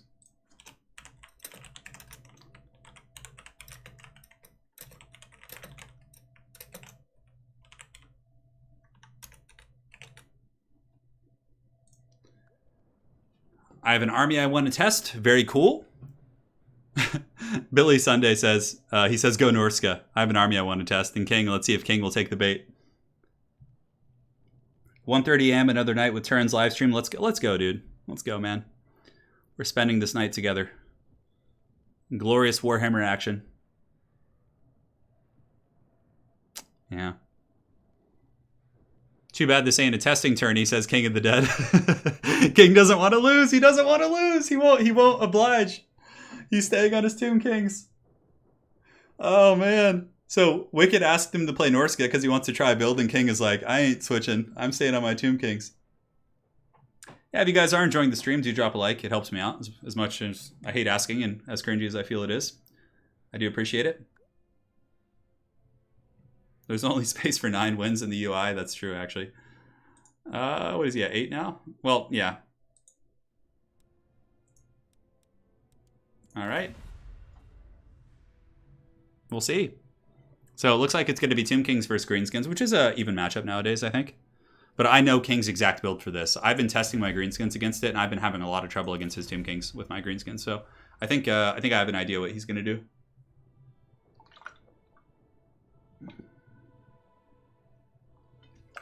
Yeah, Dactyr is really weird when your knights aren't routed so quick. Yeah. You needed to kill those deck gunners with your archers probably instead of the bombers.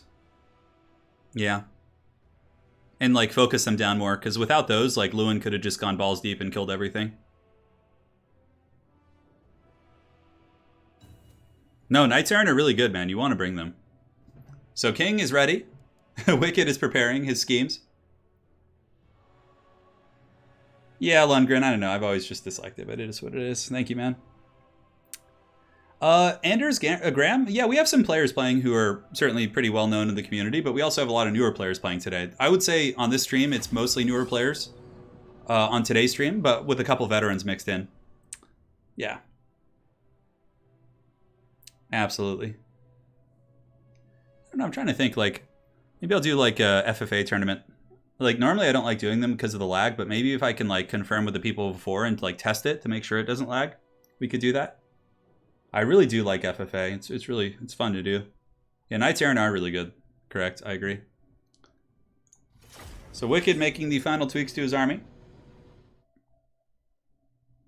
Head back to the caster's desk with Grom the Paunch and I. The mullet and the paunch. Man, do some stretching. Yeah, Doctor, they did stab you in the back a little bit, didn't they? Yeah. We're getting there, though. Grom the Paunch with his giant shank of meat. Eating it raw. Serious business here. Hope you're doing well despite the chaos. Yeah, I'm doing good. Thank you for asking, man. Well, all's well. I mean, I'm kind of a homebody, so nothing that's really going on, including the pandemic or the riots or protests, are really affecting me, you know? I mean, aside from like curfews and things like that. I just hope everyone stays safe. Yeah. So they're working on their builds. Looks like they're about ready. So the players will load in here in a second. FFA with autogen armies. That could be fun. King is like Darth Maul. You cut him in half in a tourney, yet he comes back. Yeah. The mullet content is top tier. Yeah. It's a pretty sweet mullet. And I get to keep it too. Lady Turin, she tolerates it. So that's it's good news for me, my friends. Oh, man, I just got like kind of tired. I don't know why. And I ate a big old breakfast. Usually that does the trick. All right. There we go. Cool. Yeah, FFA is pretty fun.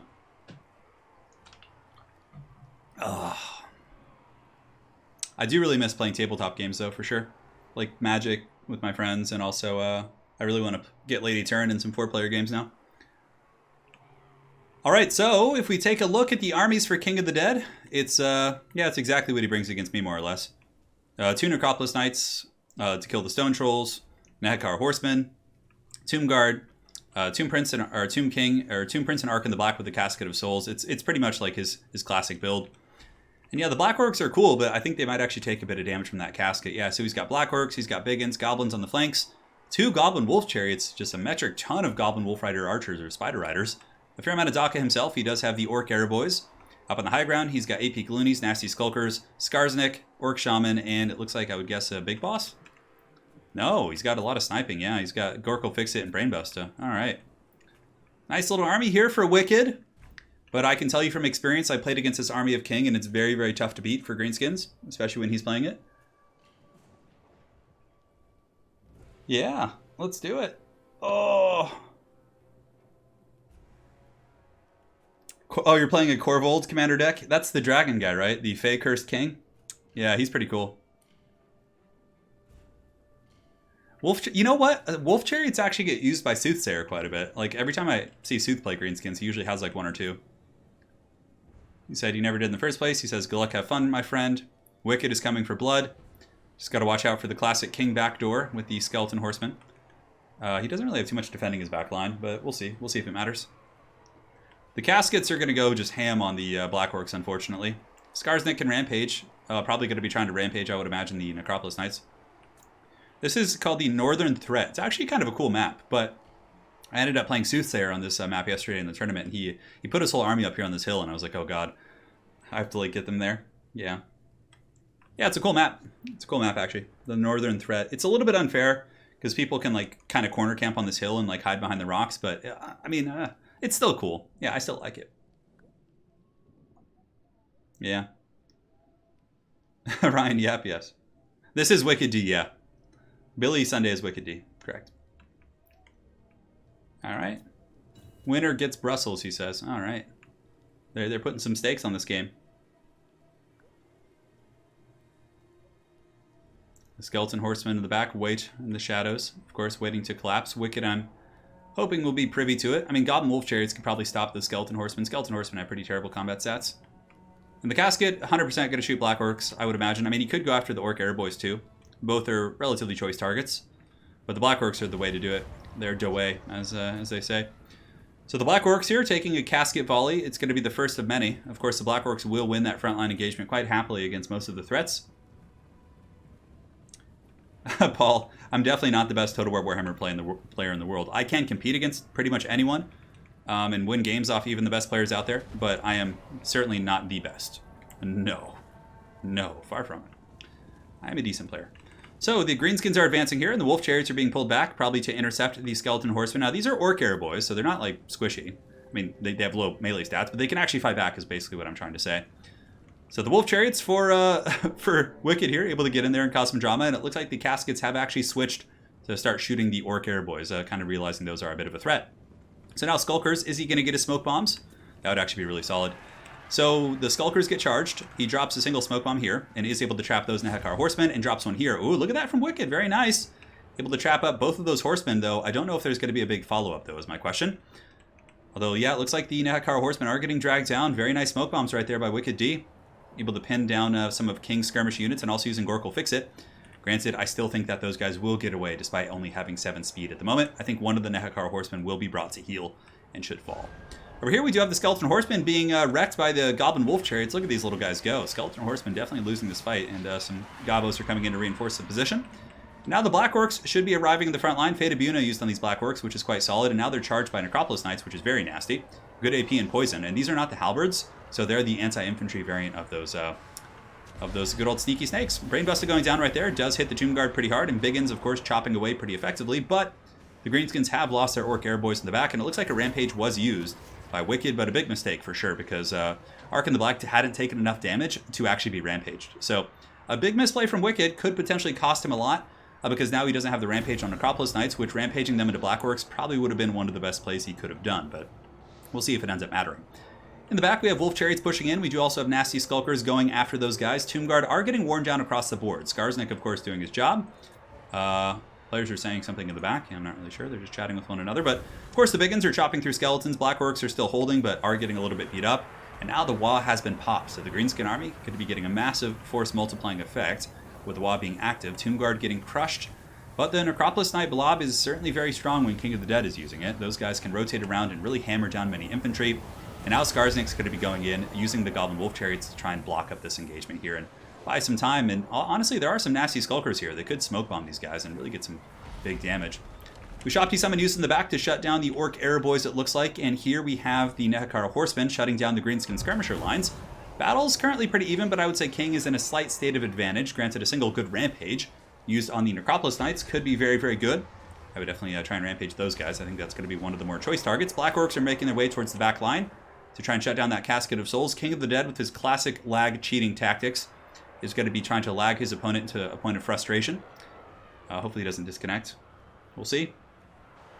You know what? King loves these Necropolis Knights, and they're certainly tricky to beat. Yeah, they can be very tricky. But Necropolis Knights here, getting a little worn down. Not too much damage is taken. Skarsnik, of course, has great anti-large, and the Tomb Kings, for the most part, don't have too much mobility left. The Ushapti Summon is putting him ahead on the bounce of power, but again, that is a bit of a false inflation, as the Greenskin Wa chases very aggressively. I think that if Wicked could get like a really sweet rampage on the Necropolis Knights here, that would be super strong. Because then Skarsnik could follow up, there's Black Orcs to follow up as well. And honestly, the Casket is on a little bit of melee right now. Yeah, Gork will fix it, really slowing these guys down. Will the Greenskins be able to hold this position? He got some big ones nearby. He really needs to get a Fermented Fungi on the Necropolis Knights. He really, really needs it. Like, that was probably the one misplay that could have potentially costed Wicked the game, because he's playing very well. But the Necropolis Knights are kind of just running out of control. Granted, the Casket is shut down now, and Greenskins do have some skirmishers behind the Necropolis Knights, which are putting some very annoying Daka into them.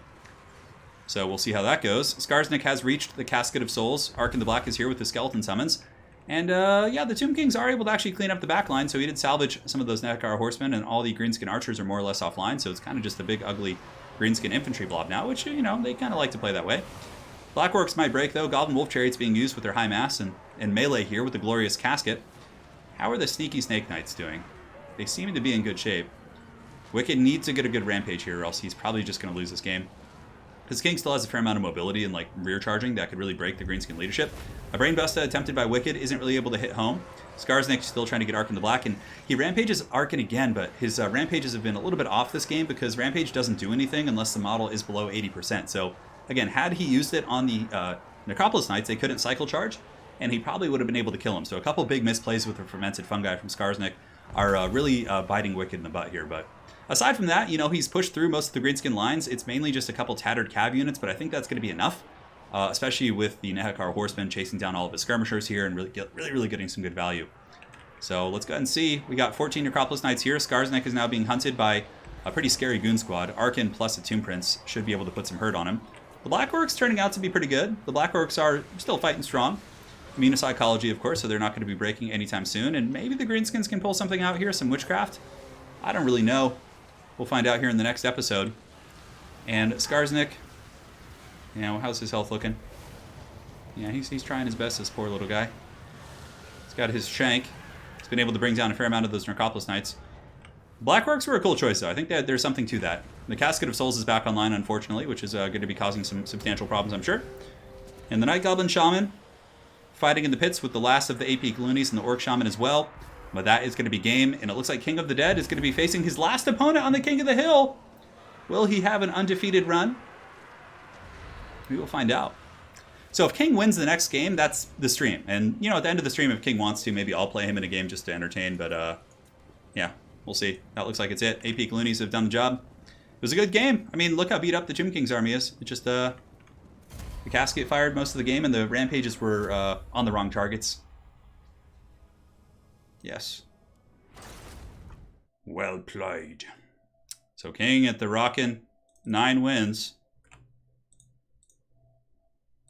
And now, GG. Well played, Wicked. It was a good scrap, brother. We have Willow.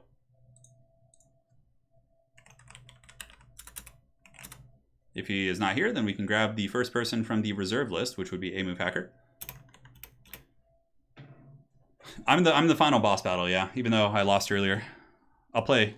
I'm awake now. You have to realize I'm at my fully operational form. Yeah.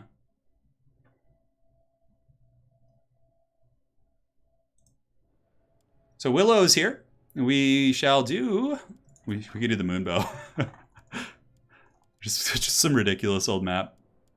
We'll do Sword of Torgald. Although Sword of Torgald has a history of crashing, so I think we'll skip that one for now. We can do Shimmer Sword. It's a good map. Hey, Tanner Griffin, that's quite the accomplishment, man. Thank you.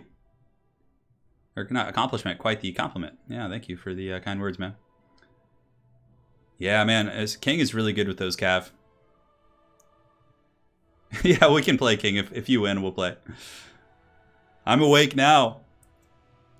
Yeah. Who is Thanos in Total War multiplayer? It could be Falcon, I guess. That's funny. I'd be more like Captain America. Like, I'm not as strong as the best Avengers, but, you know, I can still hold my own. All right. Willow, I think, is a good Beastman player. This should be fun. Vampire Coast, Lizardman, Norska. Turin the Paunch. I feel like a paunch sometimes. My paunch has been growing in this quarantine. I've been eating quite a bit. The fridge is always stocked with salami and crackers.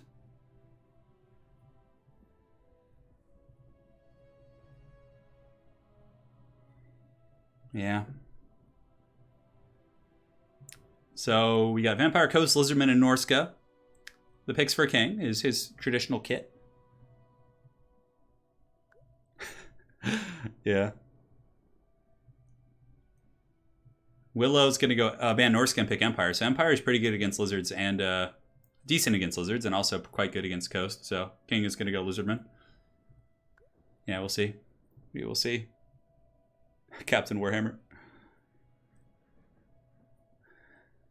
Yeah, lifting the hammer.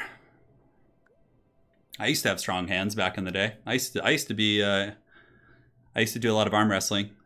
Yeah, there was a group of my friends. We had a little arm wrestling club in high school too. Yeah. No, man, I've never. Peter Hart's not at all, dude. Gok Thim says, "Oh, you have a meeting tomorrow, man. So much for staying home, huh?" Sigmar preserve me. So Willow is the last hope for the younglings. Although I don't think Willow is quite a youngling. I can't quite remember. But Willow is the last hope to salvage the younglings here. What's your favorite fantasy setting? Lord of the Rings, yeah. Lord of the Rings Warhammer, probably. Yeah. The only bald Avenger I can think of for Spartacus. Black Phillip, don't you dare say that, bro. That's horrible. Why would you say that to me? Why would you say that? That's horrible. She's the worst one. Man, cruelty, bro. Cruelty. I thought we were friends. Still waiting for me to eat hot dogs on stream. There needs to be an occasion. I don't want to just eat hot dogs on stream. Like, if we can convince other content creators to eat hot dogs in a competition against me, I'll happily do it on stream. But we can like do it for charity or something, you know? But I don't think other people would do it. Like, what we would do is we would just have a Google Hangout stream, and then we would just like have a webcam on everyone. Yeah, I know, Mr. Pig. You've been working since the beginning. Black Phillip says because you're sexy but deadly.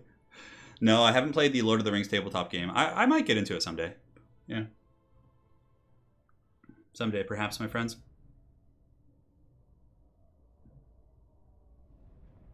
All right, so Shimmer Sword is our map. It is the place to be.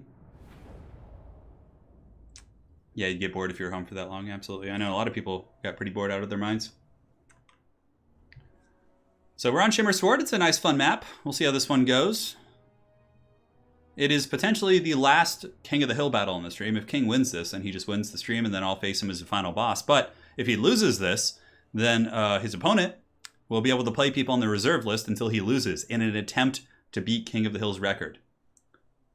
Yeah. Shot through the heart, and you're too late. You gave love a bad name. You guys want some 80s karaoke on stream? Thor's had mullets a little bit. Yeah, Thor's had some mullets. Just eat for Paunch. I feel like Sotek would be down to join me on a hot dog eating contest. Probably not. I don't think Italian Spartacus would want to. Maybe he would. I'll have to ask him. It would be hard to get people, though, because like it's just a ridiculous thing, right? Yeah, I could eat a lot more hot dogs as long as I have ketchup. Ketchup is like, just gets me my appetite going. Which faction has the advantage in this? I don't know, I'd say it's pretty even. Oh my god, King.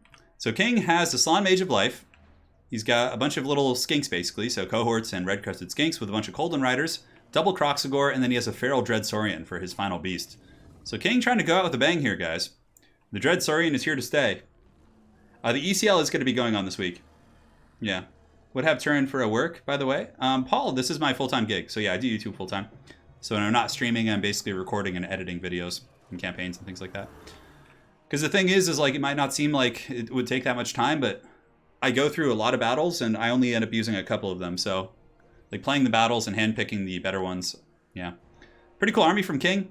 Balthazar Gelt with Final Transmutation. Front line is going to be Spearmen, backed up by Sigmar's Sons. 2 groups of Huntsmen, certainly good.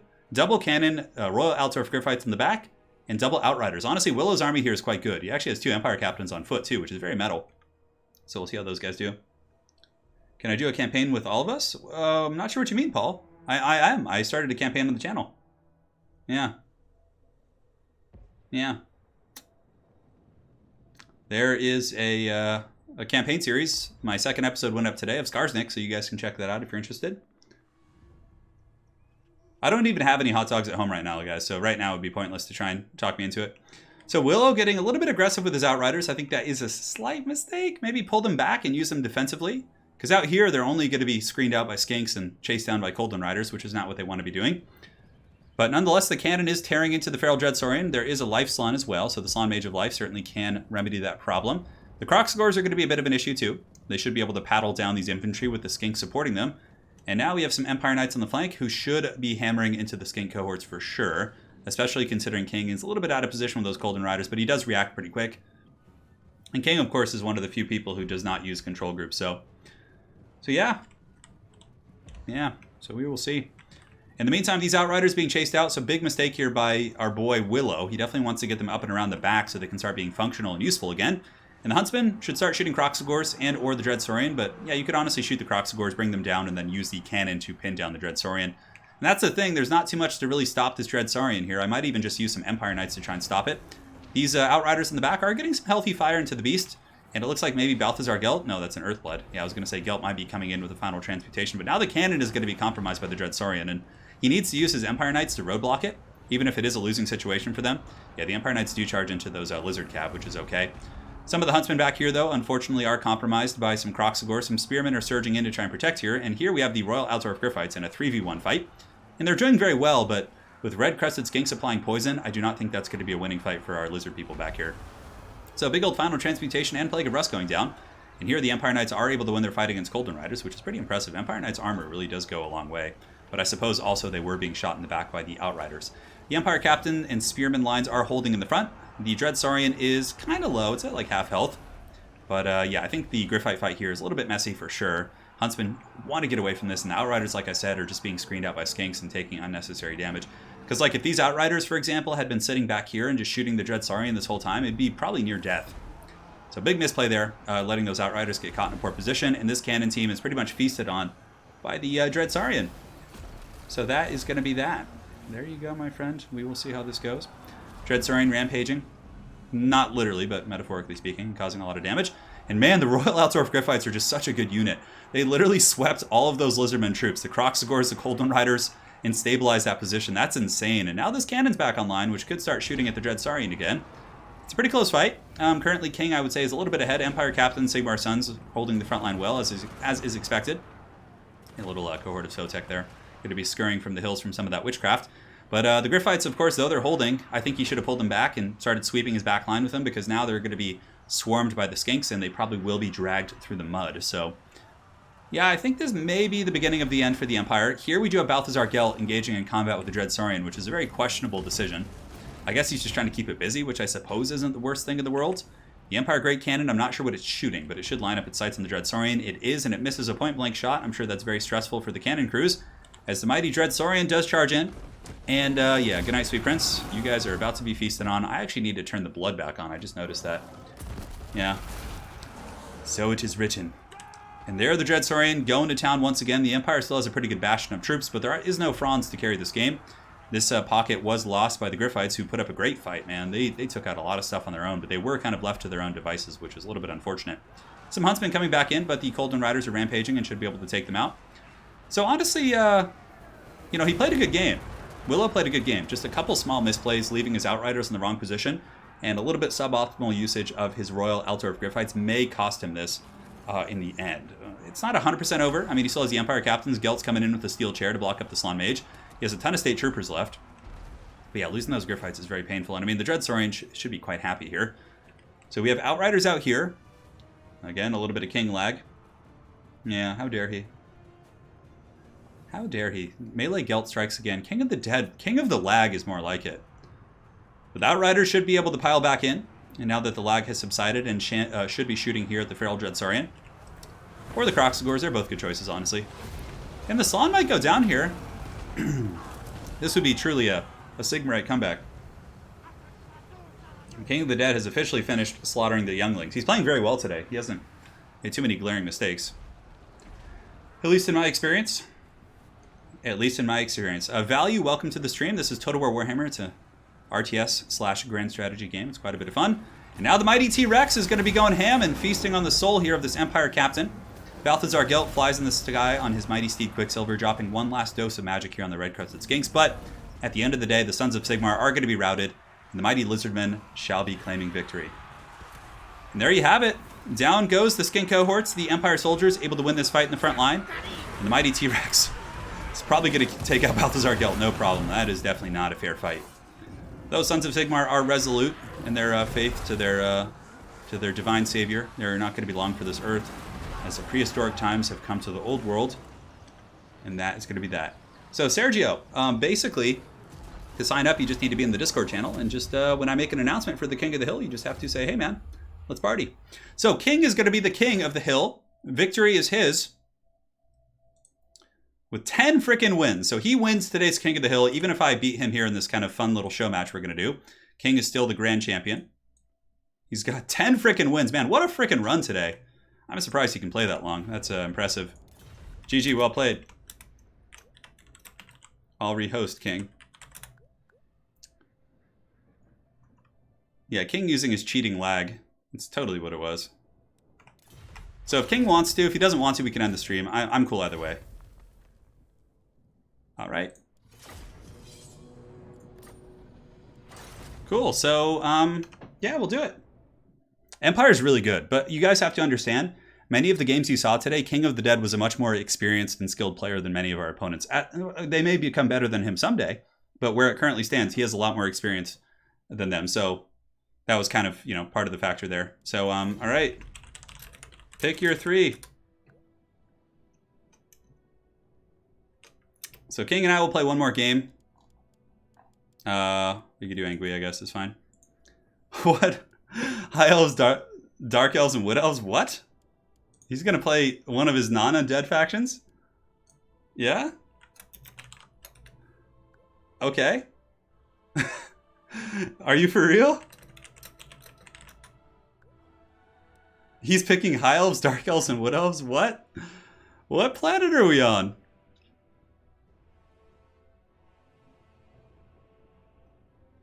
That's pretty crazy. I'm just going to make sure he's being serious first before I give him my picks and bans.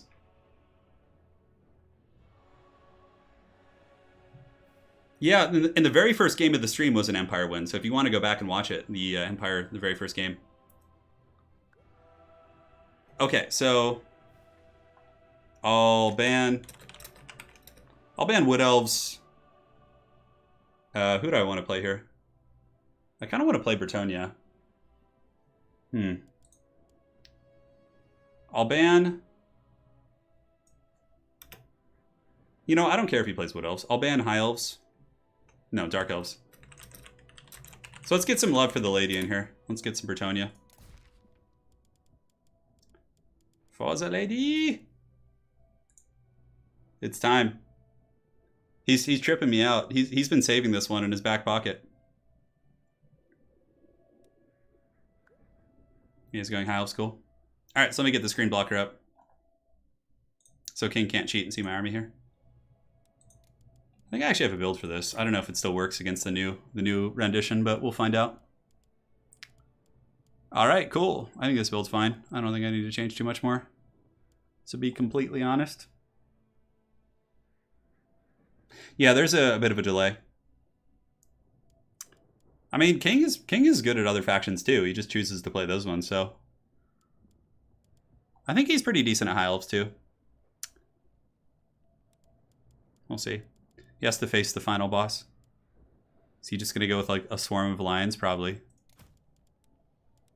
Ready. On your marks, get set. And prepare for the Lions of Crace. Gotrek? Paul, I will try my best. There's no guarantees. King is on fire today, so... I'm not sure when I'm going to do the head-to-head with Sotek. Probably sometime next week.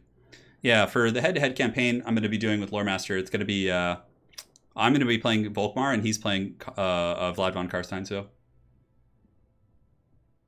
Royal Pegasus Knights? I mean, you could bring Royal Pegasus Knights. That might not be terrible. I mean, High Elves have Tempest, though, you know? And, like... I don't know. I'm not, like, terribly confident with the Royal Pegasus Knights. I'd rather use Questing Knights, but, yeah. No, I'm probably going to stick with my Questing Knights. No, King does this occasionally. Everybody expects his undead, and then he'll play someone else, yeah. He can't screen sight me. Yeah, he can't see. Can't see what I'm picking. I have the glorious, disgusting blocker up. Look at that thing. We'll see if he's ready. We will see if he's ready. Crone Hellebron, don't worry, I have some treats in store for you guys. This is almost a good Bretonnian build. A couple things about it are a little bit haggard, but nonetheless, it'll be fun. I'm switching it up, because King probably knows my previous Bretonnian High Elf build, so I've had to switch up the build a little bit to make sure. Yeah. So the thing is, Jacob Bronsky, Vlad is like exponentially more powerful of a lord than... Vlad's campaign is pretty easy, Jacob. Like, Von Karstein's have it really easy, because what you do is you just go backstab Manfred, take his city, then you get a gold mine like and turn like freaking 8, and then you just take over that area and then just push west and prosper.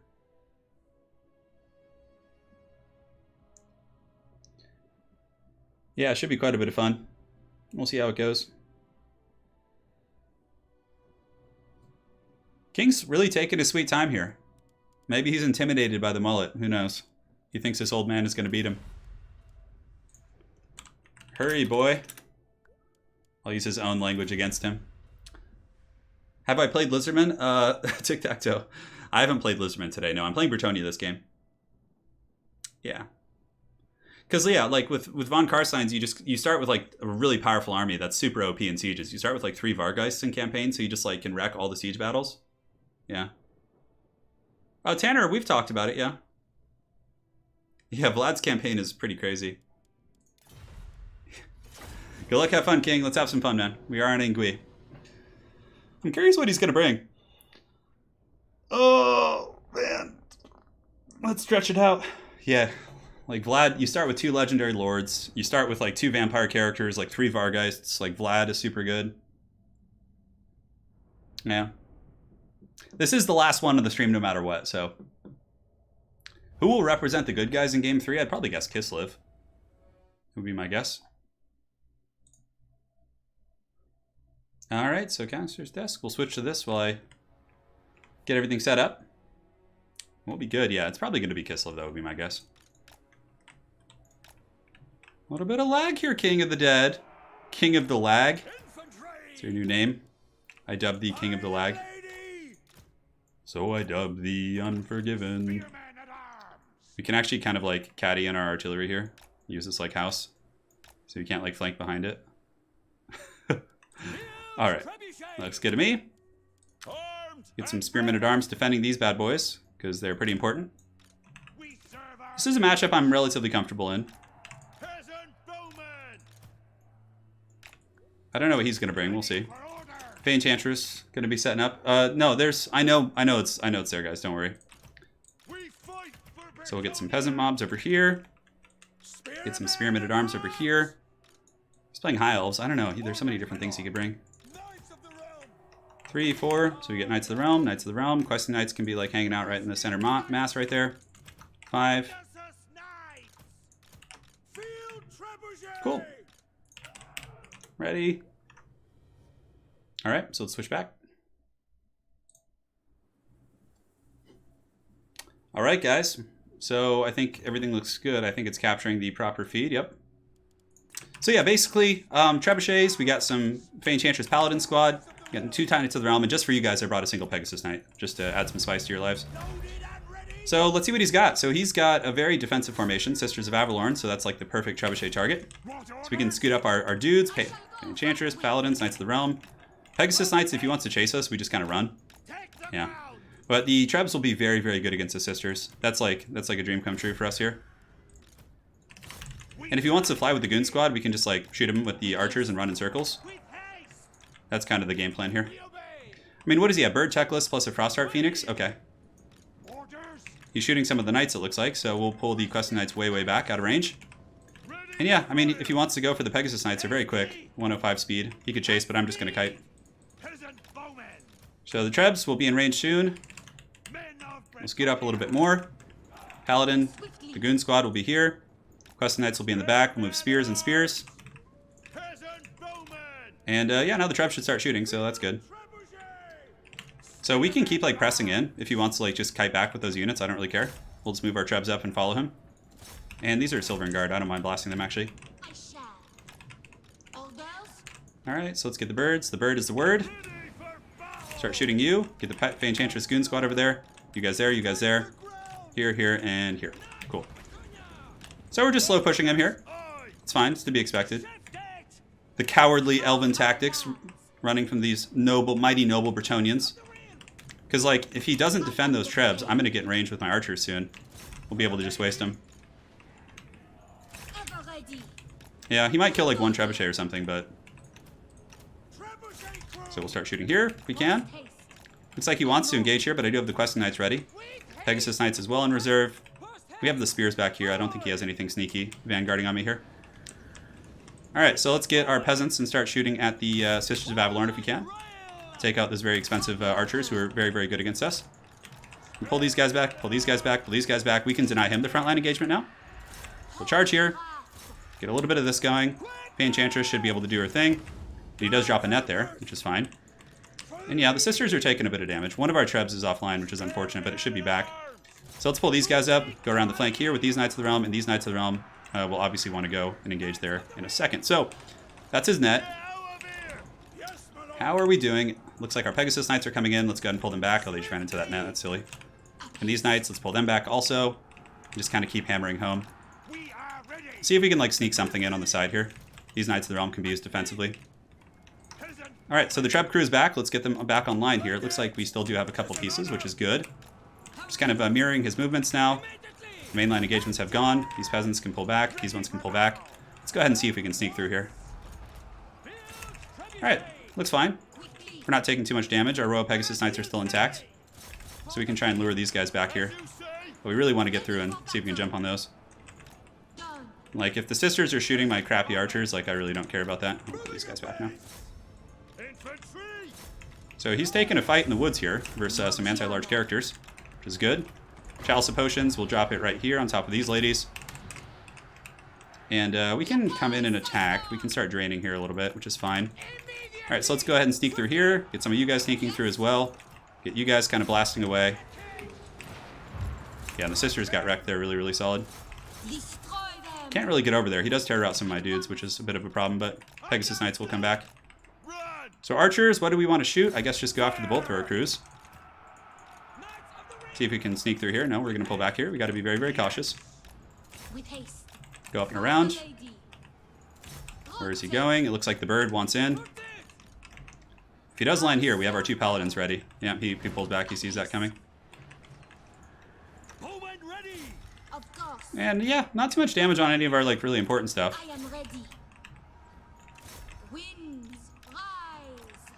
Because Silver and Guard, it'll be like a bit of a wet noodle contest. Alright, let's go ahead and weave through there, see if we can get on the goodies now. We can send the Pegasus Knights back there as well. These Spearmen can engage. Those are just basic Spearmen now. Yeah, the Sisters should be in a little bit of trouble. Man, our Pegasus Knights must be getting focused hard by the... We'll regrowth them. We'll do a fat regrowth. It's probably worth it. Knights of the Realm can hammer into the back now. Peasants pull back. Peasants pull back. Get the peasant mob screening. Let's go. Let's go. You guys back here. Push, push, push. Good. Alright, that's fine. Pegasus Knight should come back with reasonable health. I keep getting tethered back in, though. That's really, really annoying. Okay. We have the Fey Enchantress Drain. Peasant mobs, get you guys back. So that bolt thrower will be offline. We can hopefully take out the Silver and Guard with our draining effects. We have gotten back here and taken out that bolt thrower, but let's go ahead and run for the hills now. These Pegasus Knights can lurk in the trees.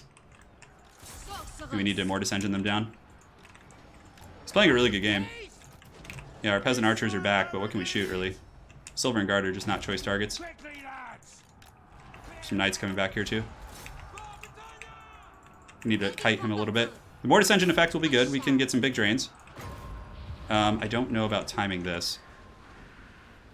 Can we reach you? Not quite. Damn. Those Knights, they must have got netted down. Let's go hide them in the trees back here. Just get you guys prepping here. Okay, good. Those Silver and Guard have been worn down. Our Trebs, we can start shooting at Silver and Guard. Pegasus Knights, we're going to like leave here on purpose. Make it seem like we're oblivious. Oh man, that's not good. I was not paying attention here. Let's get this Treb back. And do we have any crews left here? We do. Peasant Archers, let's get you guys up. Going here. Try and fight the birds here for a minute. Cool, let's get you guys in, you guys in. Now you guys can go shut down those bolt throwers if we can, and the Pegasus Knights can go take out the Sisters of Avalorn. Yeah, the Paladin broke, but I think we have a regrowth on him, so he should come back. What do we have here? Some Knights that are a little bit mucked up. That's okay. He's very, very busy here, so let's just kind of push, and this is our opportunity to really get some good value. So Bolt Thrower plus Sisters. And yeah, now he's not back there, so we should be able to get some decent value. Cool. Now we can re-engage this blob, start getting the Mortis Engine effects down. Pegasus Knights should be able to get some work, but we don't want to lose them here for no reason. Yeah, there we go. That's good. Okay, let's get the Trebs back. Come on, you guys need to just circle all the way around. He's going to try and net them down, maybe? I'm not sure. Do we have any like other Knights lurking in the trees? We do have some here. That's good. It's going to be really hard to deal with those freaking birds. So let's just like get our bearings. The Mortis Engine is where we shine. His missile power must be so beat up at this point. Yeah, okay. It looks good. I think we're going to get this back. Let's just keep moving. Those Silver and... Oh, Signs of Mathon. Yeah, they should break. Let's save our Winds of Magic, too. Hide these guys. What is he shooting at? I think he's shooting at the Trebs here. Maybe the Archers.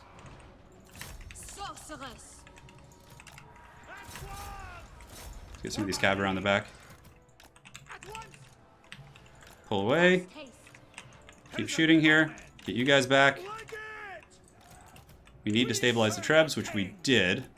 Very good. Hopefully we can get the other Trebuchet back soon.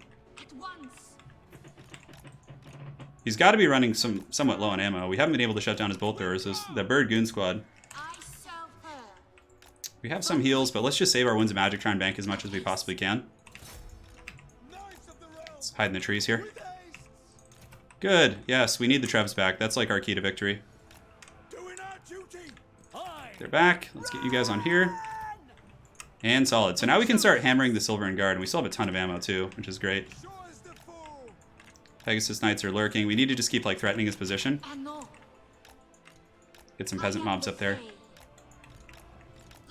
Alright, so one Treb is back online, so we have a very healthy Silver and Guard here, so we can hopefully change that. Let's pull our Hero Goon Squad, which hopefully will be enough to stop him from getting my Trebs.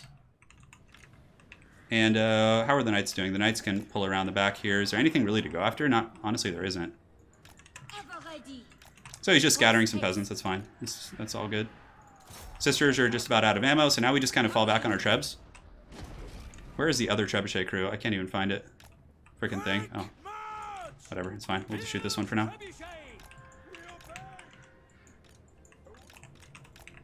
I'm saving up my wins to make sure I get a full Monty.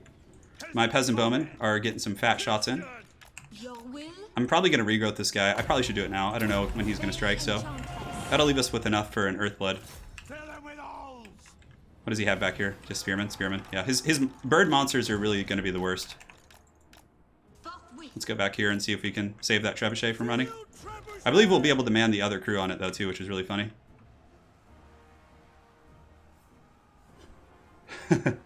Don't worry, we're almost done with the stream. Yeah, I mean, the birds are the big issue.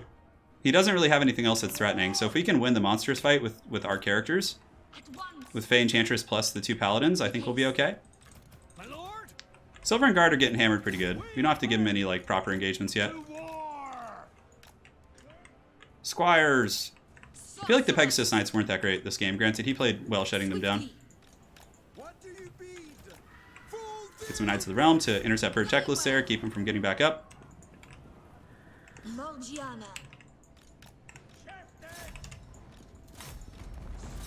I don't mind a blob fight. It actually is good for me. Looks like Bird Checklist should be able to get away here.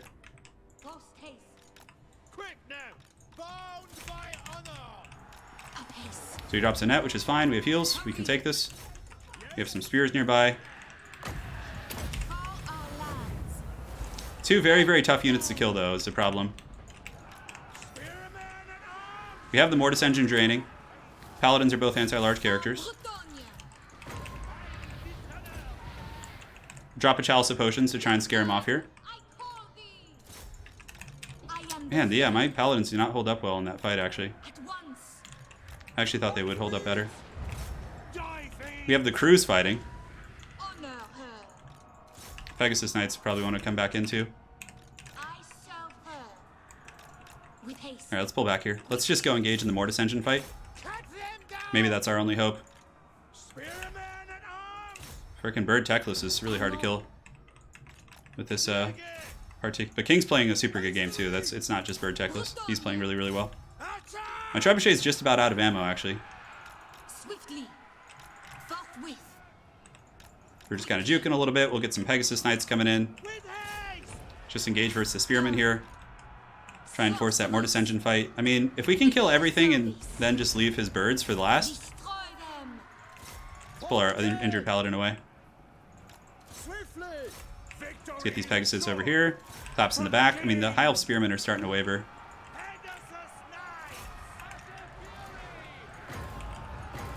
Okay, we got a decent surround there.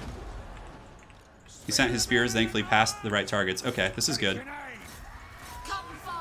We got his Frostheart Phoenix, but he got a regrowth there, which is really scary, actually. Oof, 1 Paladin got wrecked.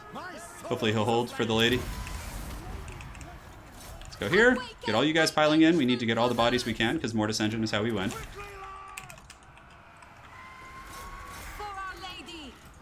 Oh boy. Our leadership's breaking. Might not be enough. Pegasus Knights have come back. Hiles don't really have much left in the way of a whole lot. But I think the tanky birds are going to be too much. We'll try and block with Fae to buy a little time. Ooh, this was a good game, man. He played really well. Usually the 2 paladins I found to be enough, but maybe not. Maybe I need to kind of change my school of thought on that. Maybe we can pan out here and get this guy. Maybe this paladin will hold for a minute. We'll see. Try and take this bird down, get these Pegasus Knights coming. We do have an isolation here, which is good. The paladins are enduring. Oh my god, this game is crazy. Let's juke under them, because they're gonna overdive then. See, we can like kind of go in circles and make it a little bit harder. I don't think we have enough stopping power here though. Let's get some Pegasus Knights over there as well. Like, our horde of peasants will probably win their fight. Oops. The Fae Enchantress is actually hard to kill because she has really good magic resist, so the Phoenixes and different units can't quite kill them.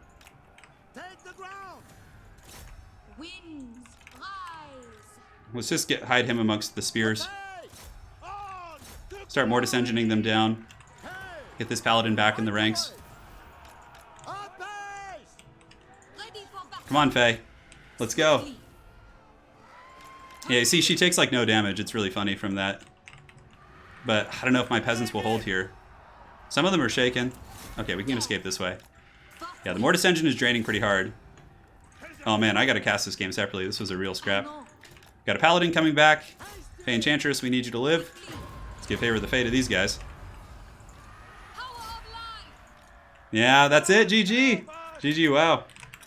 Great game. So King truly is the king of the hill today. But nonetheless, guys, that is a build that has worked for me in the past with what's it called, with Bretonnia, but it seemed like he was pretty aware of what I was going to bring. Like, this is the build I always bring against Bretonnia, or against High Elves, and his Bolt Throwers are a really good answer against my Cav and also my, what's it called? Bretonnia. Yeah, against my Trebuchets and my Cav, and it kind of forced me forward. Normally, I force the High Elves to me. So it was a really good game. Yeah. A good one to end it on. The true King of the Hill. And there you have it, guys. GG. It was a super fun game, very close and back and forth, but in the end, the Bird Teclis and the Frostheart Phoenix combo is really cool. So if we take a look, basically it stacks some really nice debuffs too, because the Frostbird has a Chilling Aura, so it lowers melee attack of everyone nearby, so it's pretty good for those blob fights. He said, I had no idea what you're going to bring. Oh, really? GG. All right, guys. That's it for today. I don't know. Normally, I don't use the Bird Knights, because Fey Enchantress can win any infantry fight. Like, you just need to win the monster fight. That's kind of the jam, but we weren't able to win it. So Manfred Floorboard says, donated $20, says, hey, I think I missed your birthday. Sorry, but mucho support for epic streams and an epicer mullet. Thank you, man. And sorry I missed that during the heat of that game. No, guys, I got to rest my hands. I have for anyone who's new to the channel, I have wrist problems, so I can't play too much. So yeah, it was really good, but I probably should change my build up to have some more answers to those guys. Yeah.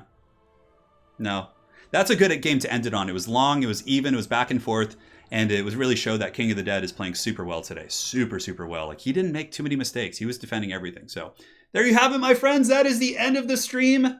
Don't worry. We'll be back soon with more King of the Hills. I'm thinking of another fun format. King of the Hill is cool because it gets more people involved, but I was thinking of doing a format where each stream is 2 best of 5s. So I get King of the Hill is kind of mixed skill levels, but if we do this other format, it will be 2 top tier players, or 2 sets of top tier players, where basically you have, 2 tournament players playing best of 5. So in total, it's 2 best of 5s, which would probably last like 2 to 3 hours.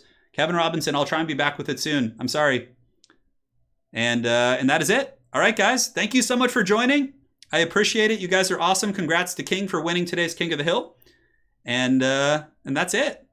And also, we had some very generous donations. Let's go ahead and go through those.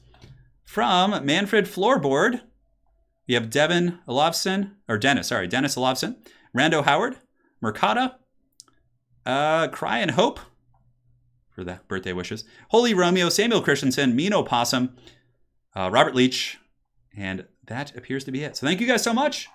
Appreciate it. I'm sure you'll see King of the Dead back soon, trying to defend his strap. But yeah, we'll do it. I don't know. We'll see. Maybe best of 5 streams.